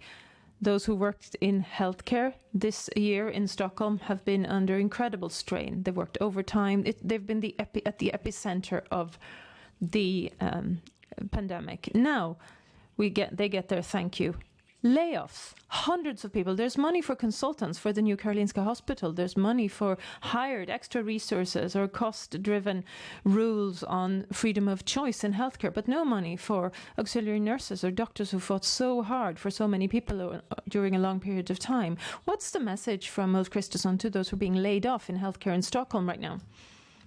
I'll remind you that this, says the Speaker, is a debate in the Chamber, not the Regional Assembly in Stockholm. Thank you, Mr. Speaker. I do agree with the Speaker. Here in this chamber, we should discuss decisions, but not decisions that are made in regions or municipalities. That's what you want to do, Jonas Sjöstedt. But what we need to do is to discuss those decisions that might help municipalities and regions. I do think that the region of Stockholm is capable of managing its own business, and the same thing goes for other municipal and the regional leaders. We have wise people making wise decisions in those regions and municipalities. And I'm convinced that many Swedes the last 6 months have gained a lot of respect for our Swedish healthcare sector and that profession, be it in Stockholm or not, the capability to increase the number of available beds and step up capacity to do everything that they managed to do. And I think it's unfair to now criticize what they've been doing. And I do think that Stockholm will continue to take its responsibility. Mr. Speaker, if I'd been a member of the Moderate Party, I wouldn't have wanted to discuss the regional policies of Stockholm either. I understand why. But this is not just a local or a regional issue.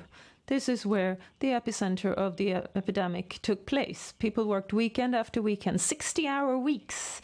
They didn't go home to their families because they were working in the COVID departments and wards. I think it's disgraceful to lay off people who've put in all this work, and still money is drained from the system, from rented extra doctors, etc. And we stood here and said we're not just going to say thank you to them. They deserve more colleagues, better working conditions. And now that we've come to that stage, they're being laid off, and the Moderate Party won't talk about that reality. But, Mr. Speaker, I want to talk about this, because this is moderate policies in Stockholm, in Sweden. Väldigt gärna om svensk sjukvård. Jonas Sjöstedt. Debatt vi har. Mr. Speaker, I do not mind talking about our Swedish healthcare system, but the only thing that you are interested in talking about is the new Karolinska Hospital, and very often in derogatory terms. And we haven't heard much of that derogatory language the last 6 months here in Stockholm, in the epicenter of the disease, and that is because everyone has felt that they did amazing work. So this constant nagging, looking for problems, when we have big problems that can only be solved nationally, to, for example, to do away with waiting times. Well, that is what we need to work with here in the Swedish Parliament. We need to think about how to help these hard-working professionals, doctors, nurses, and also help politicians with local responsibilities. Thank you. Thank you, Mr. Speaker. We continue with Johan Persson and the next set of rejoinders.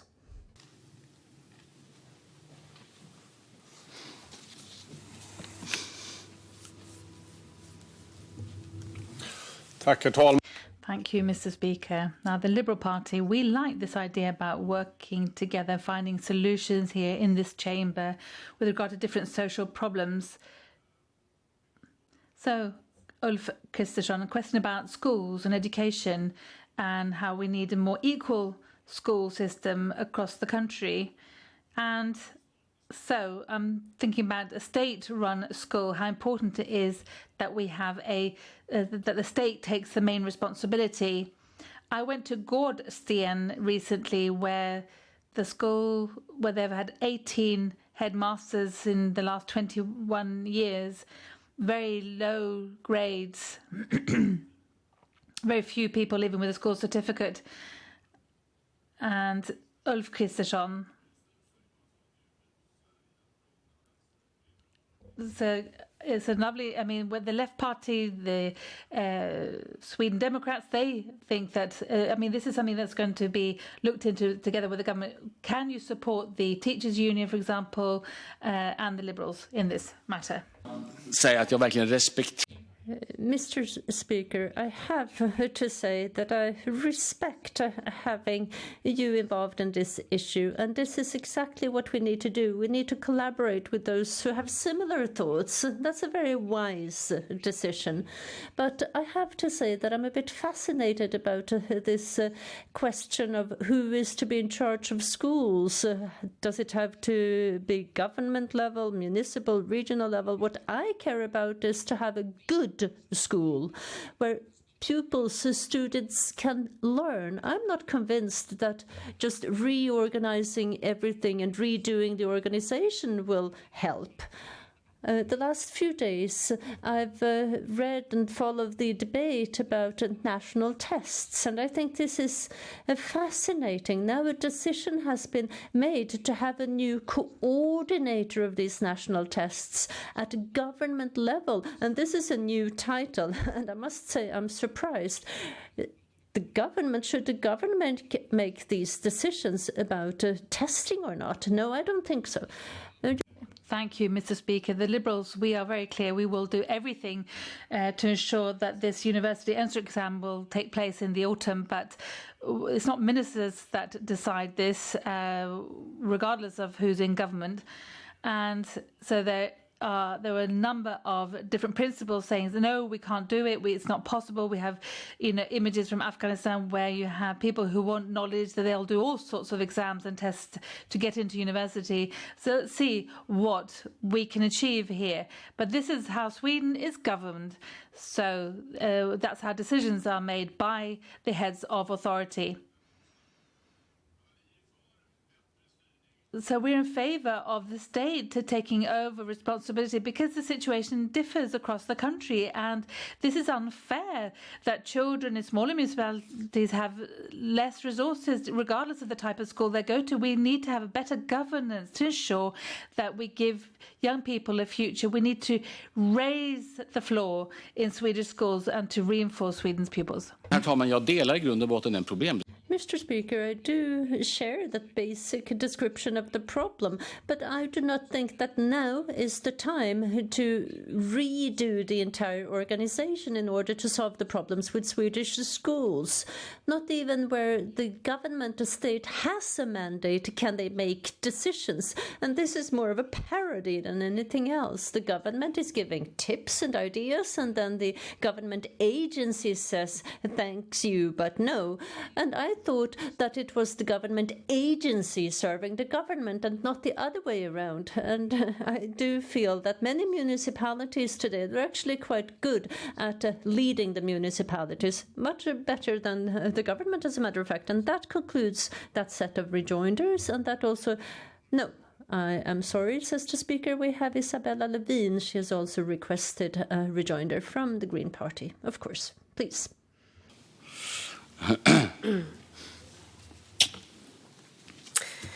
Herr talman. Mr. Speaker, yesterday we heard on the news that the polar ice is in line with the worst case scenario of the IPCC, the melting thereof, and that is that the sea level will rise so quickly this century that countries and cities are threatened across the world. Every person who wants to take responsibility must do his or her utmost to prevent this from happening. But I didn't hear one single word in your speech about the climate. So the Moderate Party, what do you want to do to save our climate? And I'm saying this because all policy, every single policy, you're against everything we say. The industry program to reduce emissions, you're against that. A tax for aviation, you were against that. To many different programs, you've been against. So my question to you, Ulf Kristersson, when is the Moderate Party going to take this climate challenge seriously? Mr. Speaker, I do think that we feel the same way, both Isabel and I. You cannot talk about everything in 7 minutes. If you read the paper yesterday, you could read an article written by me, amongst others, and we discussed what we do in Sweden to contribute globally to solving this crisis. We addressed exactly what you're talking about, what Sweden should be doing that you're not doing. And that is also an answer to your question. We do not believe in your policies. We want to have fossil-free production, and then we have to have other types of production to manage electrification. We cannot just decommission nuclear. We need to have these alternatives, and that is why we have to say yes to Preem and that investment, not no, because we want to have lower climate emissions. And you say no to those things that could help us contribute at a global level to improve the climate. Thank you, Isabella Lövin. Thank you, Mr. Speaker. And well, I didn't hear an answer from Ulf Kristersson. We know that investing in new nuclear power, it takes decades. It's very much more expensive as well. It's not financially viable. But what you're saying actively is that you want to reduce the carbon dioxide tax, and this is an instrument that everybody, objective experts say is the best way of reducing emissions. And the first quarter this year and last year, we can see that preliminary figures have in fact shown that emissions are decreasing substantially in Sweden, thanks to the fact that we've done away with rebates, subsidies for fossil fuels in industry, and this is something that you're not in favour of. We will also have a reform of our trading system as well with emissions in the EU, and so we have to work across all fronts really if we're going to have a real impact. And this emissions system has also meant that coal generated furnaces are being closed. Mr. Speaker, emissions decrease if you close down societies, if you have lockdowns, but that is not the way I want to reduce emissions. We cannot reduce emissions through pandemics. We have to reduce emissions by us becoming fossil-free, and we have every opportunity in Sweden with hydropower and with nuclear power, and I would like to see new nuclear power plants, but what we should start with is not decommissioning the nuclear power plants that we have. We want to create that electrification of our vehicle fleet, and that would be a good beginning. We import 85% of all biofuels today, and Preem could actually contribute to a Swedish supply of biofuels. And this is a mistake of historic proportions if you forced the government to say no to Preem. Thank you. That concludes that set of rejoinders and all rejoinders of Kristersson's address. And we continue with Jim Åkesson from the Sweden Democrats. Please go ahead.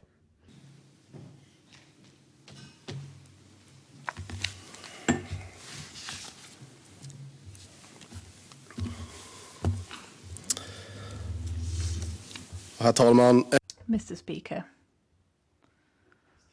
Stefan Löfven, he talks about preventive measures to deal with gang-related crime.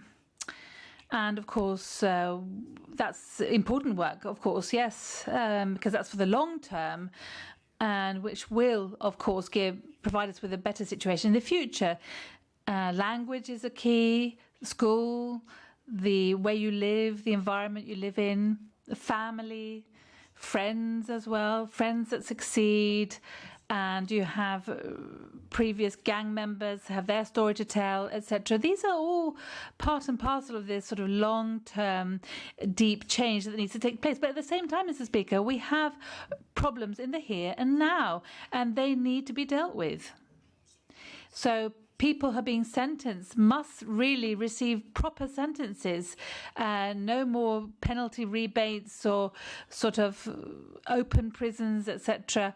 We need to ensure that we have enforcement measures that can be introduced, and the police must be able to have their surveillance, to monitor criminal gangs, to irritate because a criminal lifestyle in Sweden should be difficult, really, really difficult to have.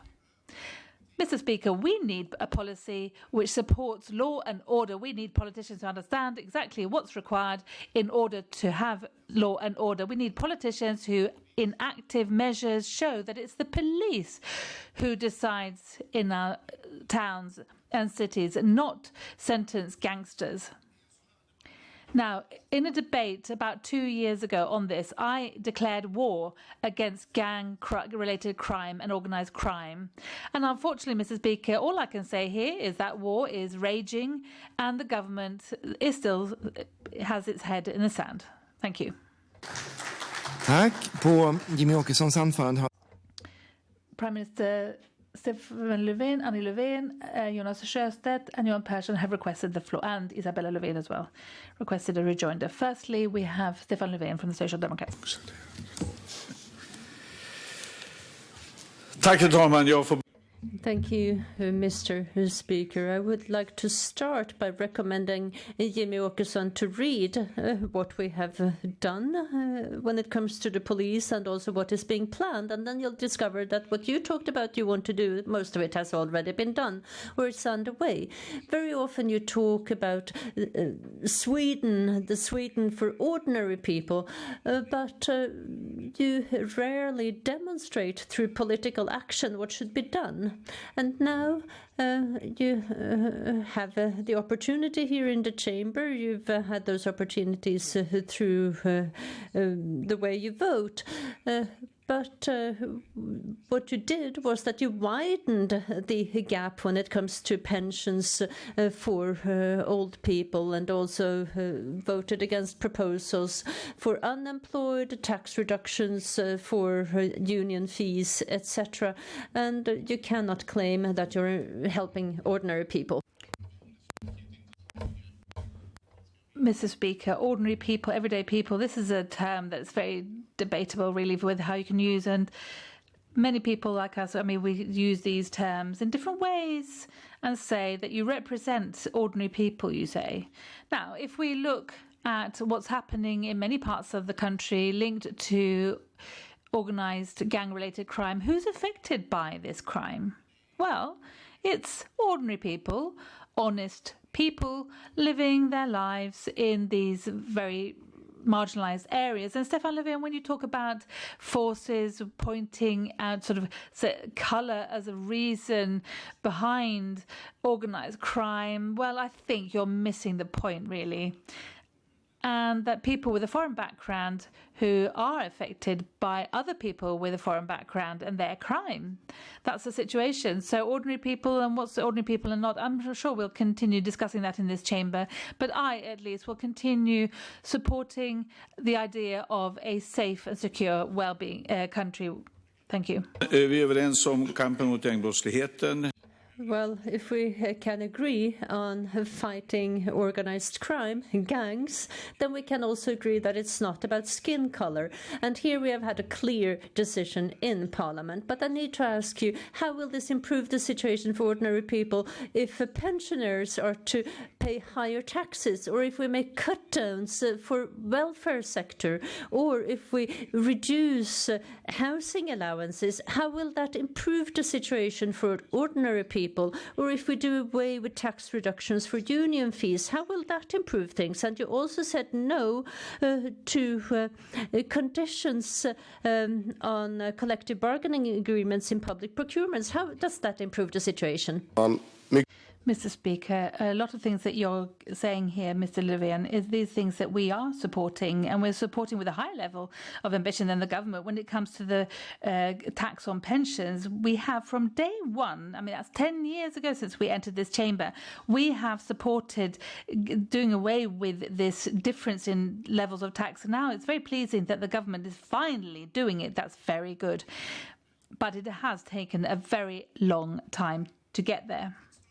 Now, to supporting ordinary people, that's ensuring that ordinary, honest people with ordinary wages, that they dare to walk around our towns and cities, that they have a welfare system that delivers, and that anyone, when you become older, you have care for the elderly, and the day you need it, you have that, and that children have a good school to go to, etc. All these are things that we support and that we're pursuing policies, and this is where the government is trying to pull these things apart.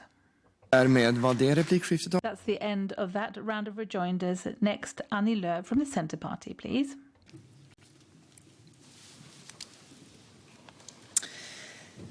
Herr talman. Mr.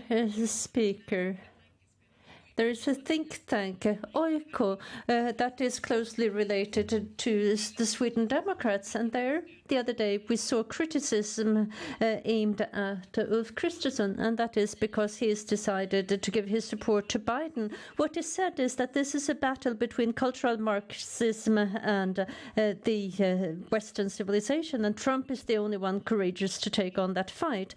And do you think that Carlson, the writer of that editorial, is correct in criticizing of Kristersson? And what is so good with Trump? A president who introduces trade tariffs, doesn't want to collaborate with the world around him, and is causing violence and protests. Who would you choose, Biden or Trump?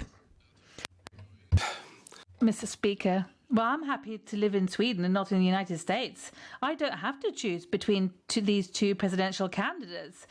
I mean, I vote in Swedish general elections, and often I vote for myself. And I'll continue doing that as long as I'm an active politician. Now, I haven't really looked at the criticism that Mattias Karlsson said about what he said about Ulf Kristersson, but I mean, we can have lots of ideas and thoughts about the presidential candidate, and most of us do. And Trump is perhaps not the most popular figure anywhere. However, it's not just about this person. It's also about the direction you want the United States to take and the world to take. And there, I, of course, prefer a Republican winner in the election. But then there are bad things, pros and cons with both. But I know which one I prefer. Thank you. Ja, herr talman, det gick upp. Well, Mr. Speaker, you could say that you preferred Orban in favor of Merkel, and we also heard your decision concerning Putin, and now you have a difficult time deciding between Biden and Trump. And I do understand that this is something you do not really think too much about or care about, but Jimmy Åkesson, that also says a lot about how you see the world and what kind of society you want to have, how you want us to work together in the future, how you want to safeguard openness, or if you want to pit people against each other, groups against each other. It is about values, and values are important, as a matter of fact. And I do understand that you do not want to choose between these two, but why do you think that the Republican Party, that Trump is now leading, why do you think that the Republican Party will be good for Sweden and Europe if we'll continue to have Trump? Fru talman, jag har inte heller röstat. Mr. Speaker, I haven't voted in a Hungarian or Romanian election or a French election or a Russian election. No, I'll continue voting in Swedish general elections. However, I mean, there is a point to what Annie Lööf is saying. I mean, what's happening at the other across the Atlantic does have a huge impact even on us. So, as regards the struggle or the issues which are important there, important here, combating terrorism, illegal immigration, major immigration, migration flows across the world, combating an increased or exaggerated globalization, which in many ways is creating this polarization across the world. And now there, I think we're quite clear on that what we see today, I mean, who is president today, they have much better solutions to the side that you represent, that you want. These are things that you want to implement here. And you haven't been very successful thus far. I think that's the end of that round of rejoinders. Next, we have Jonas Sjöstedt from the Left Party, please.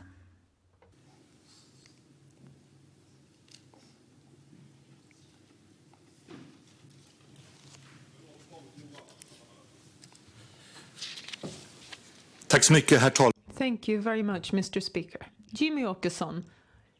After the last municipal elections, the Sweden Democrats won and gained power in a small number of municipalities. This would be a showcase showing how you were able to govern. In Hörby, 26 managers in the administration have chosen to leave their services. The director of social welfare says that I see the municipality being dismantled. I wanted to do good things for the Hörby people. I don't want to be involved in this. In Bromölla, the Sweden Democrats governed for 2 years. They took over a balanced budget, and in spite of cutbacks in schools and preschools, the budget is now in a deficit and it's in free fall. Now, they're stepping down. They're leaving walkover. They choose to withdraw. They hand over power. They're resigning. They're going to do something else, play golf. What do I do? No, what do I know what they do when they're off? They have time off, the Sweden Democrats. They give up after having lost control of the municipality's finances. This was to be your showcase, Jimmy Åkesson, showing how good you were at governing. Now the lights are being turned out in the showcase display cases of the municipalities. How would you like to grade their performance? Thank you. Apropå den förra, Thank you, and with a link to my previous comment that we're debating national politics and not local. Mr. Speaker, the municipality of Bromölla have always had a huge impact. Thank you. Well, we've always had as much influence on local policies as Donald Trump on Swedish politics, to tie back with previous. That's correct. In Bromölla, we won the local election. We chose to govern in a minority position.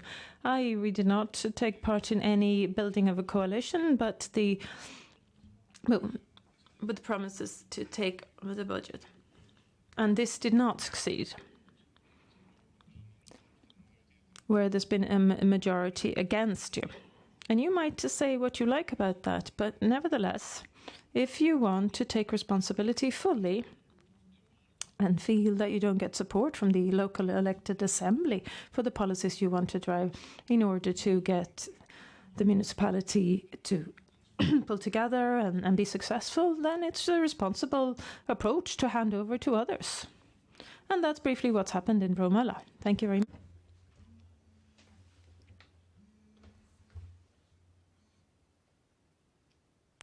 That's correct. And we've discussed the Kringfall from Annie Lööf, Sölvesborg, mentioned by Jimmy Åkesson several times. And Umeå and Bromölla surely should be possible to mention. These are all important parts of Sweden. Jimmy Åkesson says that there have been difficulties in getting support for your policies in the Sweden Democrats, but you've won most things if you go through the minutes, but you've lost control over the local finances. And there are many municipalities that suffer in Sweden, where we negotiate, but you can't get support. But you don't just pull out, you don't stop, you don't just leave, you don't give up in times of difficulty. Is that how the Sweden Democrats operate? What is the status in Bromölla now that the lights have been turned out? Finally, John G. Åkesson. Mr. Speaker, as far as I know, the future hasn't been decided yet in Bromölla. I'm sure a lot of things can happen. And you have to continue taking responsibility and not reacting that the previous party, the Social Democrats, to principally vote against everything on principle and, act as an opposition in a way which is totally irresponsible. Now, our ambition is, if we're now in opposition in Bromölla, we're going to continue taking responsibility for the best of the municipality. And that's how you have to act. That's my view. And naturally, sometimes it's difficult to govern in a minority, and whoever takes over in Bromölla, they'll also realise that, I presume. Thank you. That's the end of that round. Johan Persson, the Liberals, next.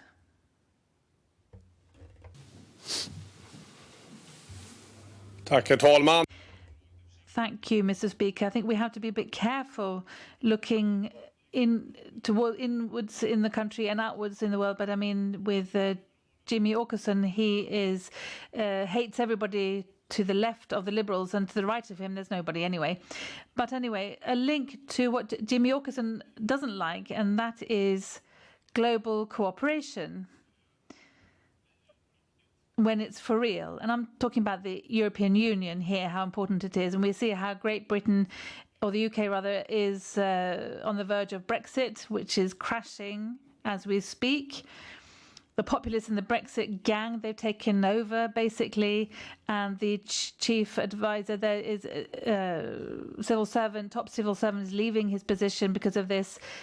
The UK have voted, but that's one thing. But what's happening is not good. And Jimmy Åkesson, what's view here when it comes to Sweden? We have a world which is topsy-turvy. Should we cooperate more or less in the EU to protect ourselves? Or can we learn something from what's happened in the UK? Jag tycker att det är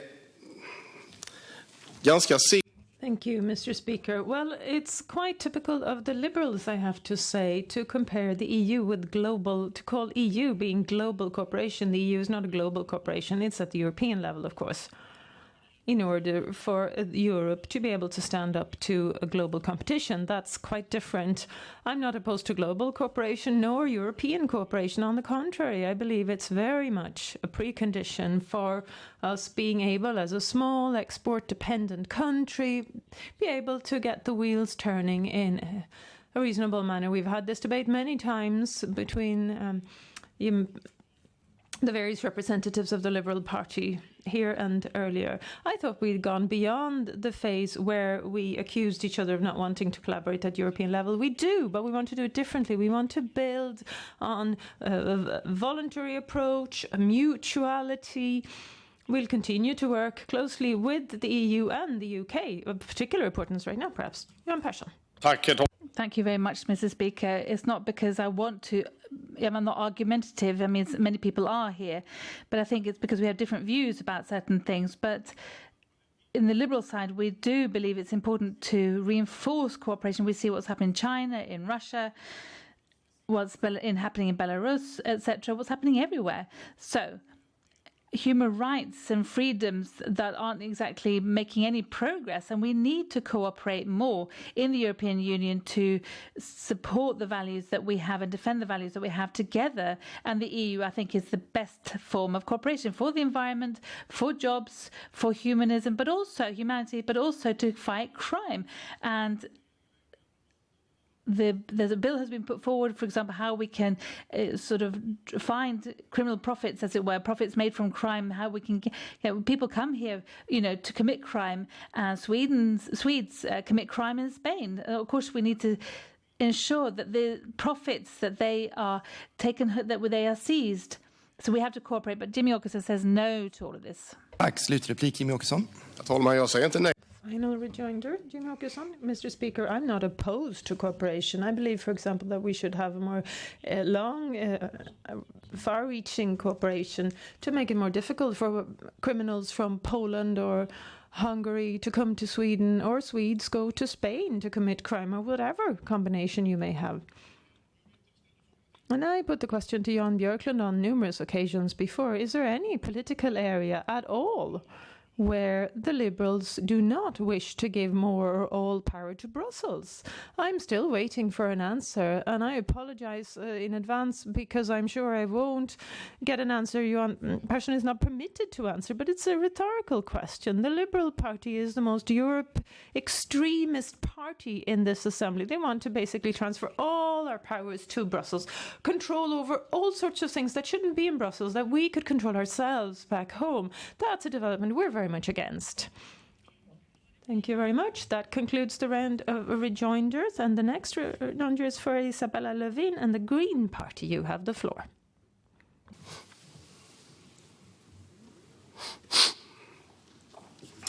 Fru talman, Jimmy Åkesson.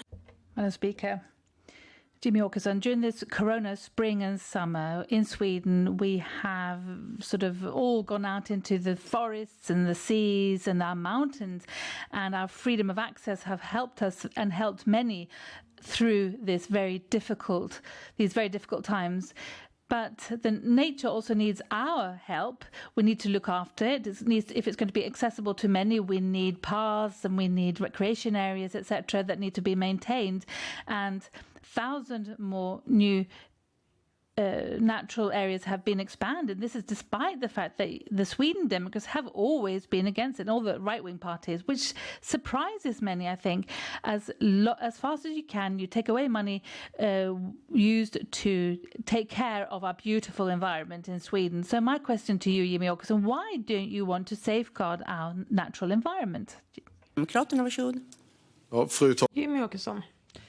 Madam Speaker, my experience, not least from many years at municipal level in politics, is that the Green Party is the biggest hamper on movement in Sweden. As soon as you need to exploit an area, use a particular area of land or create growth in any way, for example, to grow tax income in a small municipality like my own, the Green Party will be there saying, no, no, no, we won't allow it. That's a lack of balance, and it's not pragmatic, and that's not how you advance this country. And I can feel that type of vibrations in your reply, Isabel Lövin. You would like to turn all of Sweden into a nature reserve, and that sounds lovely and beautiful and pleasant. The problem is that there are other values as well. People need somewhere to live. They need to have a place of work. They need to be able to get to and from work and transport themselves to other places and venues across the country. And we can't turn the entire country into a nature reserve. You have to weigh needs against each other. Thank you very much. Elisabella Lövin, final rejoinder. Go ahead. Tack, fru talman.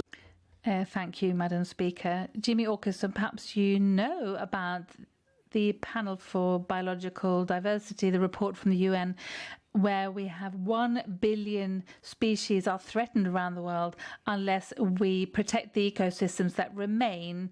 Mankind has really had this negative impact on the natural environment, where we need to reinforce our ecosystems, also bearing in mind the climate change. But there's another part of this. People get their strength from the natural environment, from nature. We have 30, for example, parks. We have Abisko, Stenhuvud, just to mention a couple. Places and that more and more Swedes are able to visit. But the Sweden Democrats are cutting 2 million kronor from maintaining these national parks, maintaining the paths, etc. Once again, Jimmie Åkesson, the Sweden Democrats, don't you see that there's a value to protect our natural environment? Fru talman. Final rejoinder, Jimmie Åkesson. Thank you, Madam Speaker. Isabella Lövin is listing a number of examples herself of things that have occurred. Some of these places I go and visit myself on quite a regular basis. They're extraordinary, but that's not the same as to say that Sweden as a whole can be a nature reserve. And the lack of balance I find in the Green Party and almost everything that they do, there is a complete lack of balance, in fact. And that is, of course, a basic conflict at stake in this discussion. I love nature, and it's quite extraordinary. We need to safeguard and do everything we can to protect it wherever possible. But we can't stop time. We had a discussion earlier where it was discovered that we can't always have a pandemic to reduce emissions. It's a bit the same here. You have to strike the right balance. There are different values that we as politicians need to be able to deal with. And we cannot just be in a lack of balance state, focusing on one but not at all the other. Thank you very much. That concludes all rounds of rejoinders, and we return to the speakers list. The next speaker for her second address is the Centre Party. Annie Lööf, you have the floor.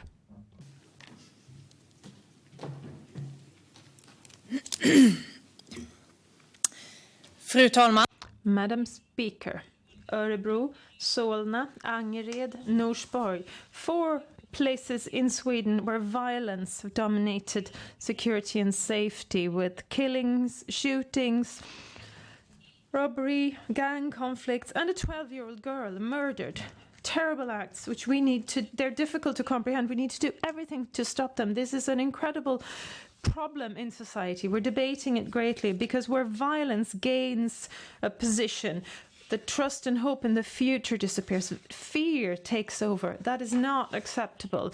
We need to use the full force of the legal certainty and the rule of law to counteract this, meet the organised crime with full force, break their structure, take away their power. We need more police officers, give them more colleagues, better resources, give them the right tools to better both detect and counteract crime, strengthen other parts of our legal system as well. We need to make sure how we can make penalties more severe for crimes linked to gang criminality, improve witness protection, introduce a system of witnesses for the Crown, improve camera surveillance, zero tolerance against petty crime, try and break the patterns at an early stage. But if we're to combat gang crime-based criminality for the longer term, we mustn't forget everything that's decisive. The preventive work, less marginalisation in our suburbs, more collaboration, build a society which is stronger, offer jobs, education and inclusion for all the people who live in exclusion, where gangs can recruit. Make sure that more people can break out and leave a life of crime behind them. A successful work requires both of this. You need to be on the offensive to bring those who commit crimes to justice and work in a preventive manner to avoid more people ending up in these circles. Sweden should be a secure country to live in, and every single day we need to take the responsibility to build more security, increasing freedom for people regardless of where they live. Thank you very much. And Jonas Sjöstedt from the Left Party has asked for a rejoinder. Jonas Sjöstedt has the floor first. Please go ahead.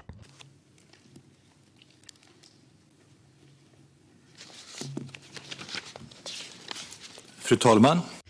Madam Speaker, welcome back, Annie Lööf. Private schools in Sweden aren't part of this accessibility and openness policy, and I think it would be a good idea because we do know that many schools in fact take money and invest abroad to buy new schools. I think that wasn't the point. And sometimes they also have too high grades as well in school compared to the national exams. And we also know that some of these profit-making schools haven't been very good at dealing with and helping with children with special needs. Now this is expanding. It's difficult to work in this situation. All this would be resolved very simply by ensuring that this principle applies to all schools, also schools that are private, because they're all being funded by state funds. You stopped this proposal. Why that? Fru talman. Annie Lööf. Thank you, Madam Speaker. Getting access to information on the performance of pupils in schools and other statistical data is essential for equal treatment and equal opportunities. It's a prerequisite for the free choice of schools by parents and pupils. And we believe that all school companies need to provide statistics, which used to be the case up until very recently. So the Centre Party did not, of course, ensure that statistical information is now confidential. We think it's quite bizarre, and it goes without saying that there should be openness and full transparency. This is, of course, a ruling from the Administrative Court of Appeals. We've ensured that the Board of Education and other authorities can work to ensure that we maintain the right of public access to this information. There's now a proposal from the board, from the education authorities to revert back through a change to the old system. Thank you, Madam Speaker. Yes, I think that's the case. It depends on what the Centre Party have said, that we have this chaos in the first place. Because if you had agreed on this, that this principle also applies to private schools, then of course these problems would never have arisen in the first place. Not only that, we would also see that you channel funds from Sweden abroad to buy other schools. It's very important information. Now you said that it's for the small schools, for them that this principle doesn't apply. But now you're saying that these small schools say that they do want to have this principle apply. I think it's time for a restart and to think again. We need that you're doing what the major school companies want you to say, because they want to profit from our children, and Swedish education system does not fare well from this system. Fru talman, Annie Lööf, thank you. Something Madam Speaker, that you say repeat enough doesn't become true just because you say it. We've introduced freedom of choice for schools, and the information is important. The statistics needs to be available. What we say no is that you introduce the principle of public access to official records in independent entities. We're saying no to a legally very complex system that would make it very, very difficult for small village schools, for example, independent schools. But we say yes to the proposals we have on the table right now to revert back to the previous system with openness and transparency. I believe that that goes without saying for the future. They need to be reviewed and assessed. They need to meet high quality demands. Thank you very much. That concludes this round of rejoinders, and we revert back to the speakers list. The next speaker for his address is Jonas Sjöstedt of the Left Party. You have the floor. Tack, fru talman. Thank you, Madam Speaker. In 7 weeks, I will step down as a party leader for the Left Party, and I'll also leave Parliament. So I would like to say thank you. Thank you to everyone, the speakers and the head speaker, who's been an excellent speaker, an excellent representative of the Parliament. And I think this is amazing that we have had such an impressive presidium with the speakers. And Andreas Nordén, I think, is someone who is very thorough and excellent in his job. So I would like to say thank you to everyone else in Parliament as well, everyone who's working here, all the civil servants helping us out. This is something that's very important for Swedish democracy. I would also like to extend my thanks to the security guards that we have here in Parliament. They're very professional and very nice, the nicest security guards everywhere, I would like to say. And also thank you to all those who help us with cleaning the premises, and also those who've served us in the restaurants, cooked our food. You do an amazing and outstanding work, all of you. Thank you.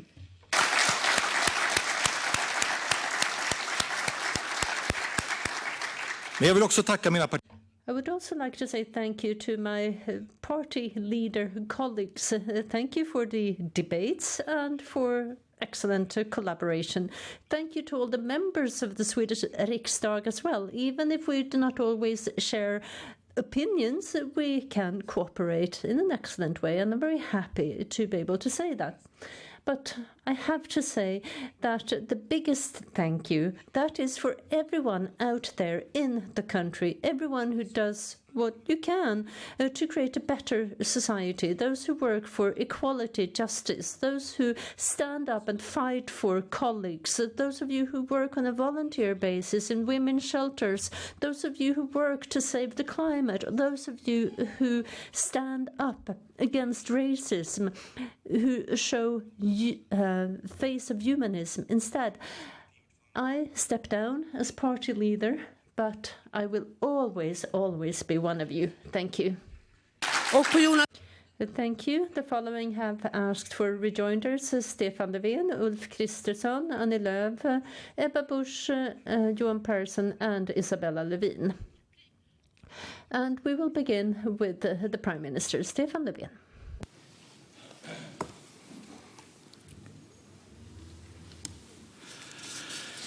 Tack så mycket.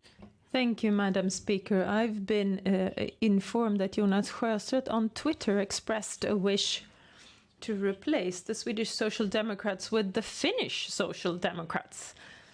I'll have to disappoint Jonas Sjöstedt, because here we are. The Swedish Social Democrats are the same old. But I'd like to say thank you, a warm thank you to you for all your contributions to Swedish politics. You've ensured that your political party has gained successes, and I'd like to thank you for budget collaboration over the past term of office. We made several important progresses and improvements. We don't always agree. We are two different political parties that we represent, but I appreciate your candid approach and that you stand up for values, not least on equality and the equal worth of each human being. I feel that this is extraordinary and wonderful. I hope there's time for some rest and relaxation with your family in another part of the world. I'm reliably informed, and I'd like to wish you an excellent continued life regardless of your next endeavor. I've understood that there are plans for a cafe over there, and if so, it could be a good idea to have a book on 7 different biscuits and cookies. That could be a nice way to introduce Swedish fika, the coffee breaks a la Sweden. You like to cook, you're much better than I am. That doesn't say a lot. However, an apron could be appropriate.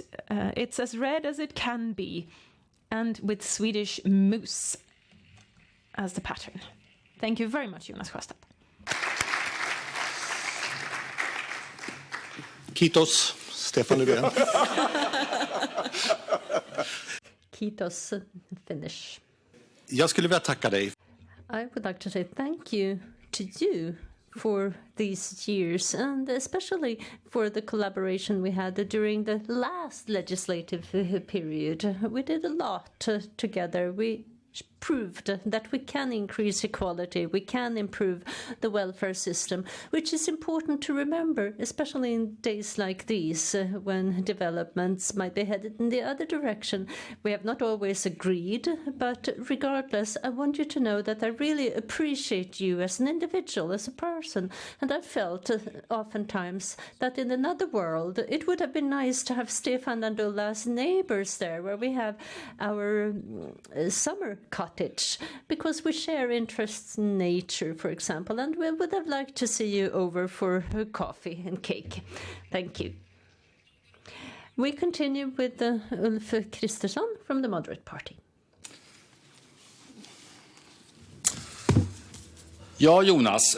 Well, Jonas, intellectually, it was the active approach by the left that made me want to join the right-wing parties in Eskilstuna back in the days when I was at school. These people were pleasant, they read heavy books, they drank a lot of tea, sometimes other things too, but a lot of tea. But the rest of us, we liked them, the left-wingers, but they were completely in the wrong, of course, about everything and anything, from marks and grades to satellite dishes and Labour policy. We decided to do everything they did, but the other way around, the opposite. And that's what it's been like. I've really enjoyed not agreeing with you. It's happened almost 99 times out of 100. So we've had good practice.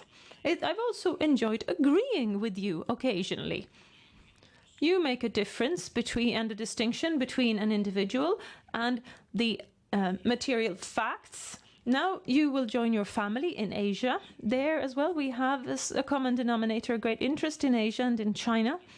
Right now, quite a concerned and troubled interest in what's happening in China. So I thought I'd contribute with some provide you with some travel literature, an epic tale called The Last Boat Out of Shanghai, perhaps for your travels to Asia, who knows, or at the cafe. And it highlights what the world is looking at right now, what's going to happen with Taiwan over the coming years. I haven't had a chance to read this book yet. I've only read the reviews, so I'd be happy to hear back from you and let me know what you think of it when you're enjoying yourselves over there. Thank you so much. Jonas Sjöstedt, Vänsterpartiet. Jonas Sjöstedt, please. Tack så mycket, Ulf. Jag har hört talas om den här boken. Well, thank you, Ulf. I've heard about the book and I'm really looking forward to reading it. We have 1% or so where we share opinions, and we've been able to talk about that and do things together. I do understand that the 99%, the other 99% are there as well. But I don't think that any leaders of the moderate and left party have worked as closely together as we have. And that is where we're at in Swedish politics today. And let me say this, I really appreciate you and have good experiences from working with you. You're straight, you do what you've promised, and I like that. I like that straightforwardness. That is how you get things done.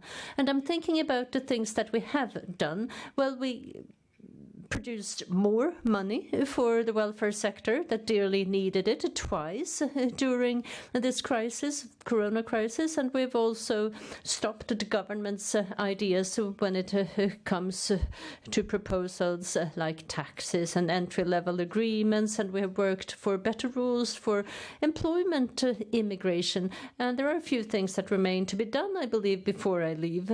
And now, well, I have to say that the Moderate Party, you seem to be quite successful right now, and you should continue to prioritize welfare, stop privatizations, and you'll be successful, I promise you. Thank you. Tack så mycket. Thank you. And we continue with Annie Lööf from the Centre Party.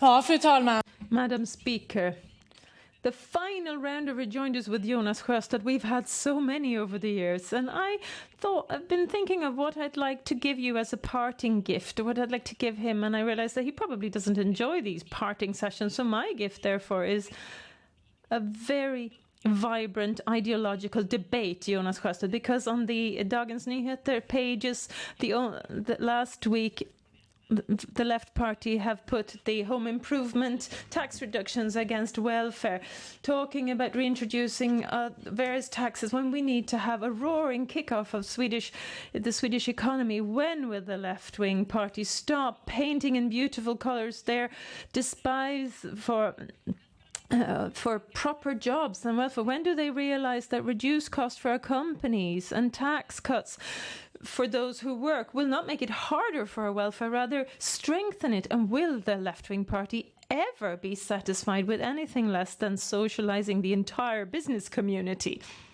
Jonas Sjöstedt, you have the floor. Fru talman. Thank you, Madam Speaker. Well, I have one party leader debate in Swedish television to go as well. But then, Annie Lööf, I have to say that this is a great gift, because this is something that I've really appreciated when we went on tour together today, debate, where we had hundreds or maybe thousands of people coming. And I think they came just because we were in clear opposition, just as we've seen here today. But at the same time, they could tell that we respected each other. And I think that is very important, that we can show respect for each other. But then on a more serious note, Annie Lööf, you have a very important role in Swedish politics in the right-wing sector, because now we hear voices sounding like Nazism, and you're not among those.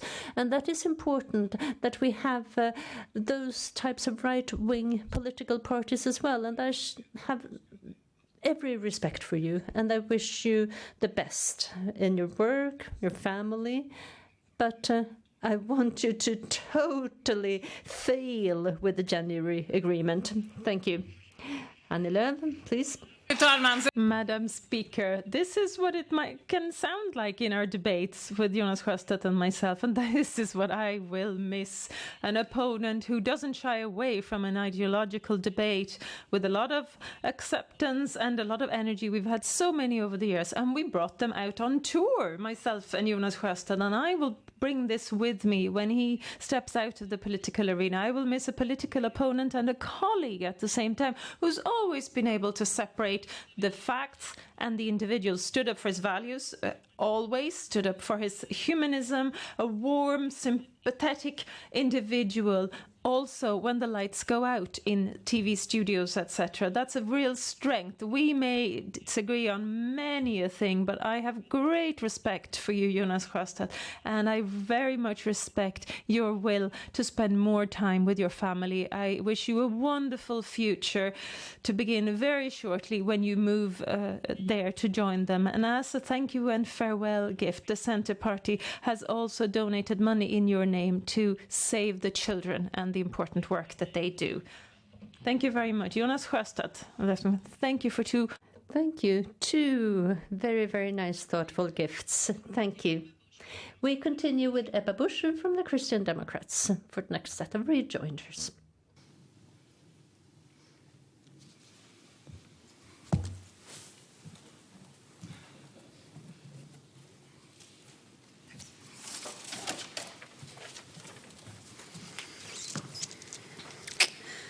Ursäkta, fru talman. Jag vill verkligen... My apologies, Madam Speaker. I also want to join the choir of thank yous for Jonas Sjöstedt. I think in Swedish history we will remember Jonas Sjöstedt as a leader who opened up his party, moving it away from dogmatism more towards pragmatism, without, for that sake, for even a second displayed any doubt as to where you were located on the political scale during your leadership, Jonas Sjöstedt. And one point is that the left-wing party members and Christian Democrats have been able to agree, in spite of quite different reform agendas. Otherwise, we've been able to agree on efforts to support and promote our welfare so that our elderly, our health care and the disabled have received additional resources desperately needed. In that spirit, we have also chosen as a parting gift for Jonas make a contribution to homeless.se, the organization which he himself has chosen to be active within and in a concrete way turn his ideals into real-life practice. And it speaks highly of his character that he has made no attempt to promote this politically whatsoever. I will miss the human being, Jonas, that I've got to know and I enjoyed talking to, because we are quite similar. You might not believe that, but we do. We both enjoy baking bread, listening to country music, watching rom-coms and picking berries in the forest. We didn't do any of this together, and we both very much enjoy and love our families. And if anyone had described Jonas based on that set of interests, I would have said, oh, there's a Christian Democrat core voter. And I hope that Jonas doesn't take offense when said by me, but I mean it as the best compliment possible. And I hope that you take it in that spirit. I wish you all the best for the future. And if schools in Vietnam are not as attractive as those in Sweden, you have a standing, or if the forests in Vietnam are not as attractive, you have in Vietnam, you are welcome to come and join me. I can recommend the blueberries, for example. You're very welcome to join me. Jättemycket, Ebba. Det värmer. Thank you so much, Ebba. Thank you. I do like country music and also forests, berries, etc. And thank you for the gift as well, homeless.se. This is an organization that is doing a lot of good and they need every support that they can get. And it is something very important. I've greatly appreciated working together with you. We have had tough debates, but we've also been able to get more money for elderly care, for hospitals. We've been able to do that sometimes together. And I think it's good that we focus on the political issues. But what I will always remember is our first conversation in the margins of a Swedish news program, Aktuellt. I had to look after your little boy, Birger, and I felt that this was an amazing confidence that you gave me, that I could look after your child while you were busy elsewhere. Thank you. We continue with Johan Persson from the Liberal Party.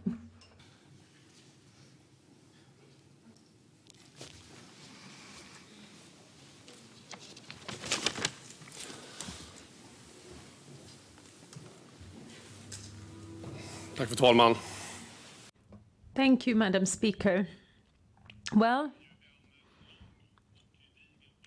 it's a very long-standing, solid political feat that you leave behind when you exit these halls. And we, on behalf, the Liberal Party would like to thank you, Nyamko Sabuni, myself, our predecessors. We've crossed paths many a time on rainy streets and stormy public squares in debates on elections for the European Parliament or for the Riksdagen. And here we are. And all good things come to an end, as they say. You have worked for the Left Party, and for that reason, I would like to hand over a book to you from my colleague Fredrik Malm, writing parts of the history of the left-wing party, the Gulf petrol stations that have in fact resurfaced in some parts of Sweden. It's well worth reading. Fredrik has done great work writing about all this. It's historical. I'd love a review. And as Ebba Busch just said a few moments ago, we would like to agree on all of that. We're very impressed with all the non-profit work, the voluntary work that you do. But of course, we are all active in associations and societies, not just politicians. We want to change the world, and we try in many ways. It's not just in, can I say Örebro, for example, in the municipal assembly, county council of Örebro, for example, if I can refer to local entities. Thank you, Madam Speaker. What you've done on behalf of the homeless actively out in the field is very impressive, and we would like to thank you for that with this token as our sign of our gratitude. As you age, there are things that you discover. People have said that, well, when you stand up here and talk, you need to prepare. You mightn't always notice that I've prepared carefully, but some people say, but just be like Jonas Sjöstedt. Why don't you just stand up there, relax, change pace on and off? A few great local examples from some local venues, very efficient. People love that style of debate. So you've done that very well, I have to say. But when it's time to draw a portrait, Winston Churchill was mentioned before. He was no left-wing party member, but when drawings and paintings were made of him, he felt that it wasn't so very good looking in the prime of age. But age is cruel, they say. You couldn't tell looking at you, Jonas Sjöstedt, but you have to be careful. So after all the buns that you enjoy making, perhaps eating, here's something else as a contribution. And don't eat too much of the white sugar once you've eaten these. Debatterna som vi har haft som jag tycker var... Well, I want to say thank you to you. Thank you for the debates that we have had. Fun to discuss with the Liberals. A lot of ideology and sometimes, well, common denominators. But thank you for these wonderful gifts. I've read the book, but I'm very happy to have a new copy because it's a very good, interesting book. And a lot of that has been written by right-wing politicians is prejudiced. That's quite common, unfortunately. But this is not such a book. This is a book that is really pioneering things, and this is a walk through things that I didn't know before. It's a very important book, I have to say, and maybe this is the tip today to read this book. Thank you. Thank you, and we will continue with Isabella Lövin.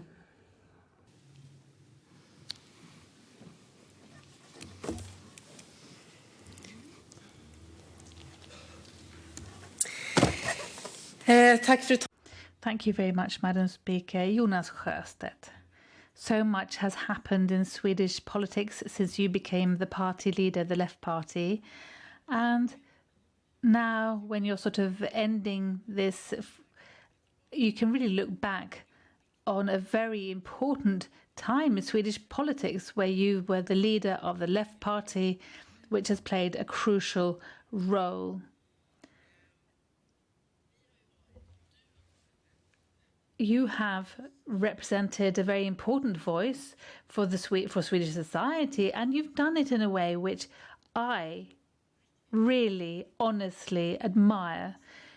You're a fantastic speaker, and you're very credible in what you say, and your voice is needed. And then, of course, we can have arguments about the Left Party and the Green Party, about being the only one having the right views and pursuing our policies, etc. But we have pursued a lot of policies together.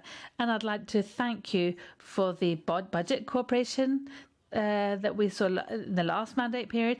Together, we did ensure that Sweden more than doubled our climate budget. And when your party colleague Jens Holm, he was here just a moment ago in 2012 when he described solar cells, the expansion thereof, that we weren't getting anywhere. We can now go to IKEA and buy a solar cell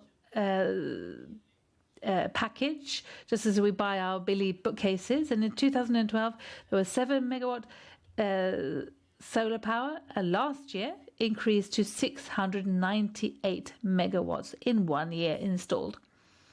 So, just as a reminder of that, the Green Party and I would like to give you this solar cell lamp, solar-powered lamp, which you can take with you to Vietnam. You can read all your books. You may even be able to bake with this light on. And remember all the wonderful things and fantastic things that you've participated in doing for Sweden, for the world. So I wish you the best of luck, really.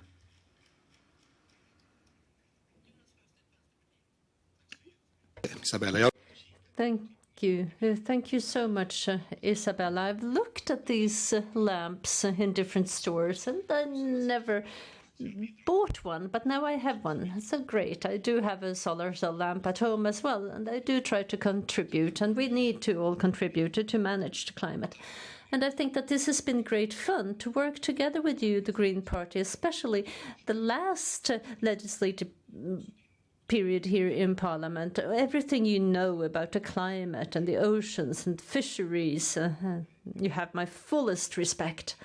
And I know that you will step down eventually as well, and we will say thank you to you as well then. But I would like to take the opportunity now to say thank you. We have hard work sometimes, and you receive many comments about clothes and powder and makeup, etc. I don't, and I wish that no one would have to hear those things. But I have to say that you worked very hard for what you believe in, and this is really the big issue. If we cannot handle the climate, there will be not much left to work with, and you have a very important struggle in front of you, and I'm there supporting you. Thank you. Och jag vill också ifrån And then I would also, on behalf of the speakers, say thank you to Jonas Sjöstedt for everything you've done here in Parliament. And the best of luck with future projects and challenges, with the move to Vietnam, with writing. I know that we will soon see a book, a detective story, and I think that part of the plot will take place here in Parliament, and I'm looking forward to reading that. Best of luck and thank you.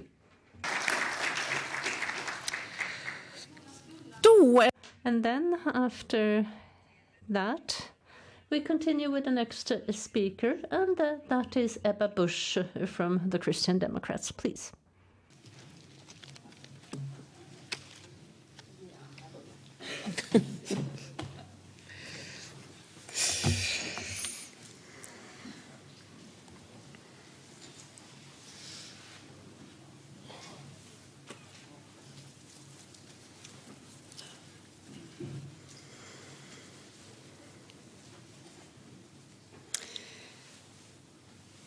Fru talman. Madam Speaker, this party leader debate is important because in this chamber all the parties then decide the questions which are important. We talked about gang-related crime, and that we're on place 24 out of 27 when it comes to the unemployment rate in the EU. And before the corona, we had a record-long waiting lines in the healthcare sector. But we can talk about many things and anything here, and I also welcome your rejoinders, your questions, and your interest in the debate. Previously in the debate, I've heard questions, for example, wording about somebody else's party or what's happened in Sölvesborg, for example. And in the one-party debate, everybody asks the same questions about abortion. You can ask questions about anything, fisheries policy, or the American election. We've already heard about that. But before you decide which subject to choose, let me just mention Cheyenne Gaff, who's 22, Luna Mandic, 24, Bella Jack, 18, Petar Petrovic, 20, Yusuf Varsame, 8, Rami Amin, 24, Caroline Hakin, 31, and Adriana Nagy, 12. All of these who've been victims of gang shootings and detonations, you decide what we discuss here in this chamber, and I think that your choice there shows your priorities. Thank you. The Prime Minister, Isabella Lövin, have requested rejoinder. Firstly, Prime Minister Stefan Löfven. The floor is yours. Tack, fru talman. Det är också ett grepp. Well, thank you, Madam Speaker. That's also something you can do. Talk about anything you want, but just to the things that I want to talk about. And gang criminality, well, yes, we do need to have those political debates. We have, and we will continue to have those. And I'm glad to see that you share our opinion as to where we have challenges, medical care, for example, health care, welfare system. And I think that is good if we have a broad consensus that we need to improve, for example, our welfare system so that we can employ more nurses, auxiliary nurses, more people working in elderly care and improve the healthcare sector. But it is, after all, in the municipalities and the regions of the country that these measures needed to be executed. And I would like to ask you what you're willing to do to ensure that we actually have a good welfare out there. Ebba Busch? Thank you, Madam Speaker. Well, firstly, it's self-evident that we need more resources for care for the elderly, for the healthcare sector, to ensure that we have everything in place. But we've also seen, and we also knew what was happening before the pandemic with the record-long waiting lists, that just more resources and money is not sufficient. It's how you use it that's decisive.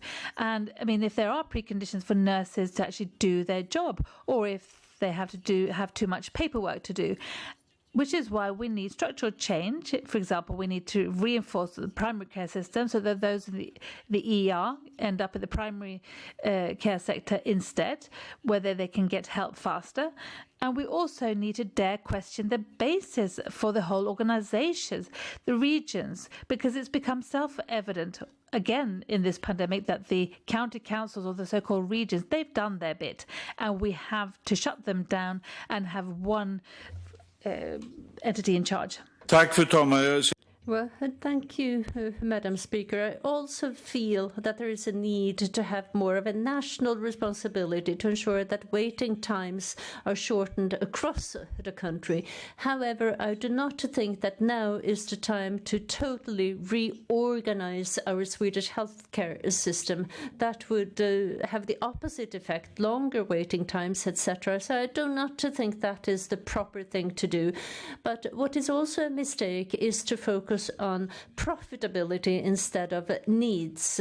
It shouldn't be money deciding who should get care when. And you are now in Region Stockholm rolling out a system, and I would like to ask how that contributes to good care. Now, if we're going to keep this at a suitable level for the parliament, the national parliament, we say that choice is good. It should be possible for anybody, who's been affected by illness, that there are several actors to choose from. And we also know that it's been important that, to make it important to compete when it comes to pay and to increase pay in female-dominated sectors. For example, we've seen this in the building sector, but it hasn't been possible in the care sector. But there are problems everywhere, and we are prepared to be open with those deficiencies we see in those areas where we govern. And we don't want a major reorganization today, but we want for the long term make it possible for the healthcare sector to do its job. We have to shut down the county councils, the regions. Finally, I think it's perfectly all right to do what we did at the beginning, to mention the victims, because I think that the victims have been given too little place in this debate. Next, that's the end of that round of rejoinders. Next round, Isabella Lövin.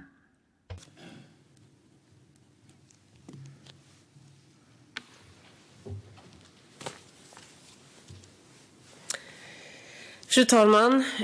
Madam Speaker, Ebba Busch has said that we need a new type of feminism. She talks in derogatory term about gendered nonsense, but the care allowance that enables women to stay at home with the children, this is something she likes. The Christian Democrats say that that will help women to stay home with the children, but we know that what is happening is that this is something that increases exclusion. Those with low pays stay at home. So what does that have to do with feminism? You're excluding those who were born abroad from the labour market. They're stuck at home instead of getting training, education, or their own wages. And you're preventing the opportunity those children have to go to daycare. Ebba Busch.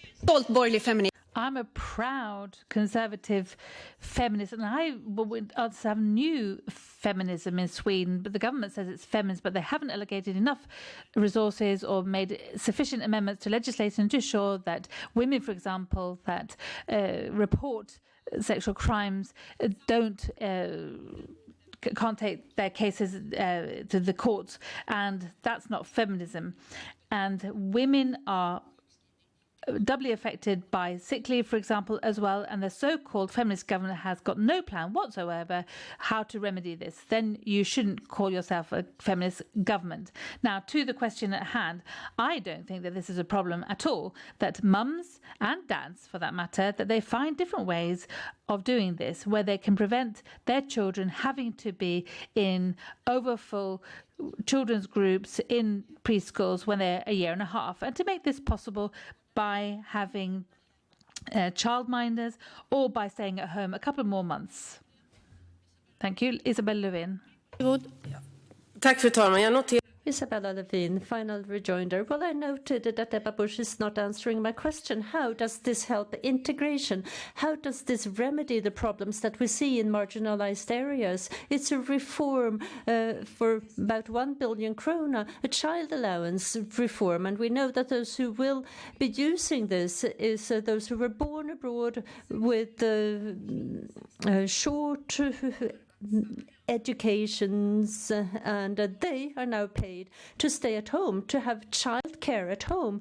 But that is not freedom of choice. This is not for well-educated Swedish women who wanted to stay at home. This is a reform that will chain to the homes those women who need to get out into the labour market, who need to have those other visions, those other perspectives, so that we can improve integration in those vulnerable, marginalized areas. This is the opposite as to what we need to do, and it's so egotistical that well-trained Christian Democrat women say that this is a good reform, but you're wrong. Final rejoinder. Tack, fru talman. Thank you, Madam Speaker. Now, our basic view is that women are not more stupid than men. So our basic view is that gender equality debate in Sweden is we are just as capable as men to take decisions about our lives. And I am so tired of this debate.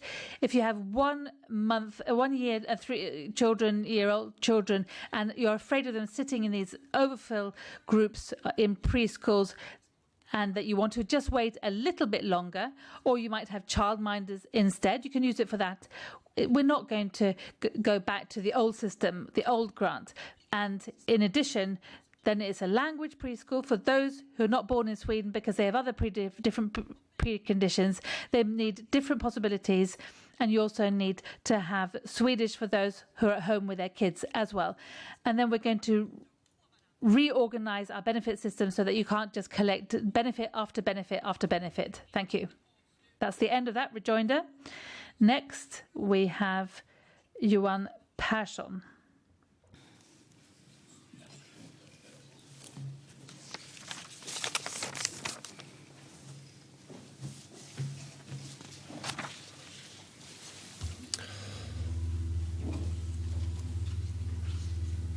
Tack, fru talman.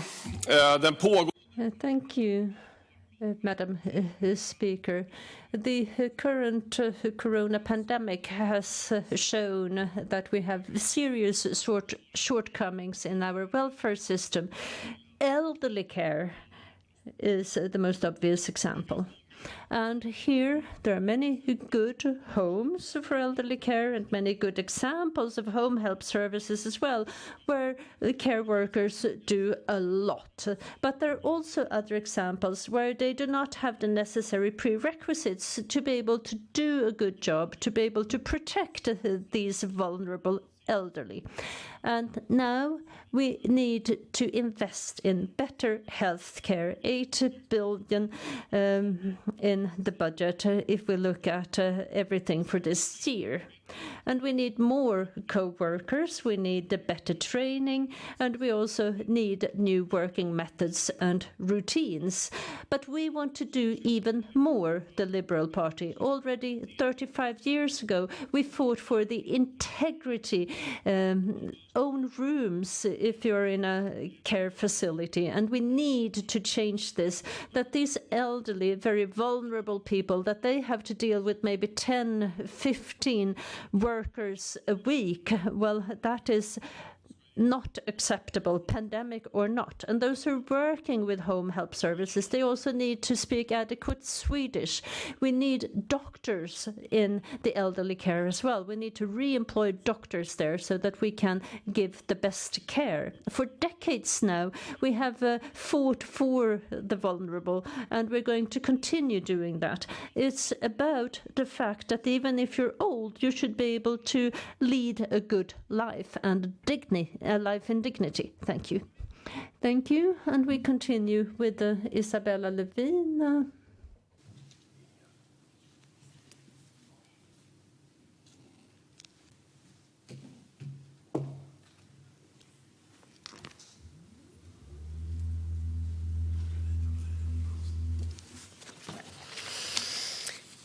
Fru talman. Madam Speaker, on Monday, I participated in a historic event. I, together with the Prime Minister, pressed on the on button for Hybrid in Luleå. This is a world-unique pilot facility for production of steel without climate emissions, with the potential of reducing Sweden's emissions by 10% and the world's emissions by 6%. 3 major companies in Sweden, SSAB, LKAB and Vattenfall, have, thanks to the support from the government, the industry emissions reduction program, and also the Swedish Climate Act, dared to take the step to leave 1,000-year technology behind them and to produce steel with green hydrogen gas instead of coal-fired furnaces. And when I talk about representatives from heavy industry, they're not worried about the climate transition anymore. Instead, they're a part of it. What they're now afraid of is political parties who in their shadow budgets are reducing support to the climate transition and instead gives tax subsidies to fossil fuels by reducing the carbon dioxide tax. And despite they want to invest instead in expensive nuclear power, which of course would do away with the whole estimate for fossil-free steel. Mr. Speaker, I spoke about the importance of long-termism. 6 years of green industrial policy have made this revolution possible in the Swedish steel industry, but industry needs long-term rules of the game, not these going back and forth of the moderate party and the Christian Democrats. We can deal with the climate, we can create new jobs, and Sweden can continue to be world leaders if politicians think more about tomorrow's world than they do about tomorrow's election campaign. Thank you. Thank you. No further speakers on the speakers list. No rejoinders have been requested. I asked to take over the mallet here just very briefly here because I wanted to thank Jonas Sjöstedt for those very kind words, what he said about me when he spoke, when I was not sitting in this chair. So thank you, Jonas Sjöstedt, for good cooperation, and thank you very much for all your hard work for Swedish Parliament, the Swedish Riksdagen and Sweden. I'd like to thank all the party leaders in this party leader debate, which ends now. Thank you. And that's the end of the interpretation. Bra. Anmälan om fördröjda svar på interpellationer. Jag anmäler att svar fördröjts på interpellationer enligt föredragningslistan. Punkt 5. Anmälan om faktapromemoria. Jag anmäler att en faktapromemoria har inkommit och överlämnats till utskott enligt föredragningslistan. Punkt 69. Ärenden för hänvisning till utskott. Propositioner och skrivelser hänvisas till utskott enligt förslag på föredragningslistan. Därmed är samtliga ärenden på dagens föredragningslista behandlade. Kammaren övergår till anmälan av dokument med mera som har inkommit under dagen. Till bordläggning anmäls 2 EU-dokument. Jag får anmäla att en fråga framställts. Behagade kammarens ledamöter åtskiljas? Svaret är ja.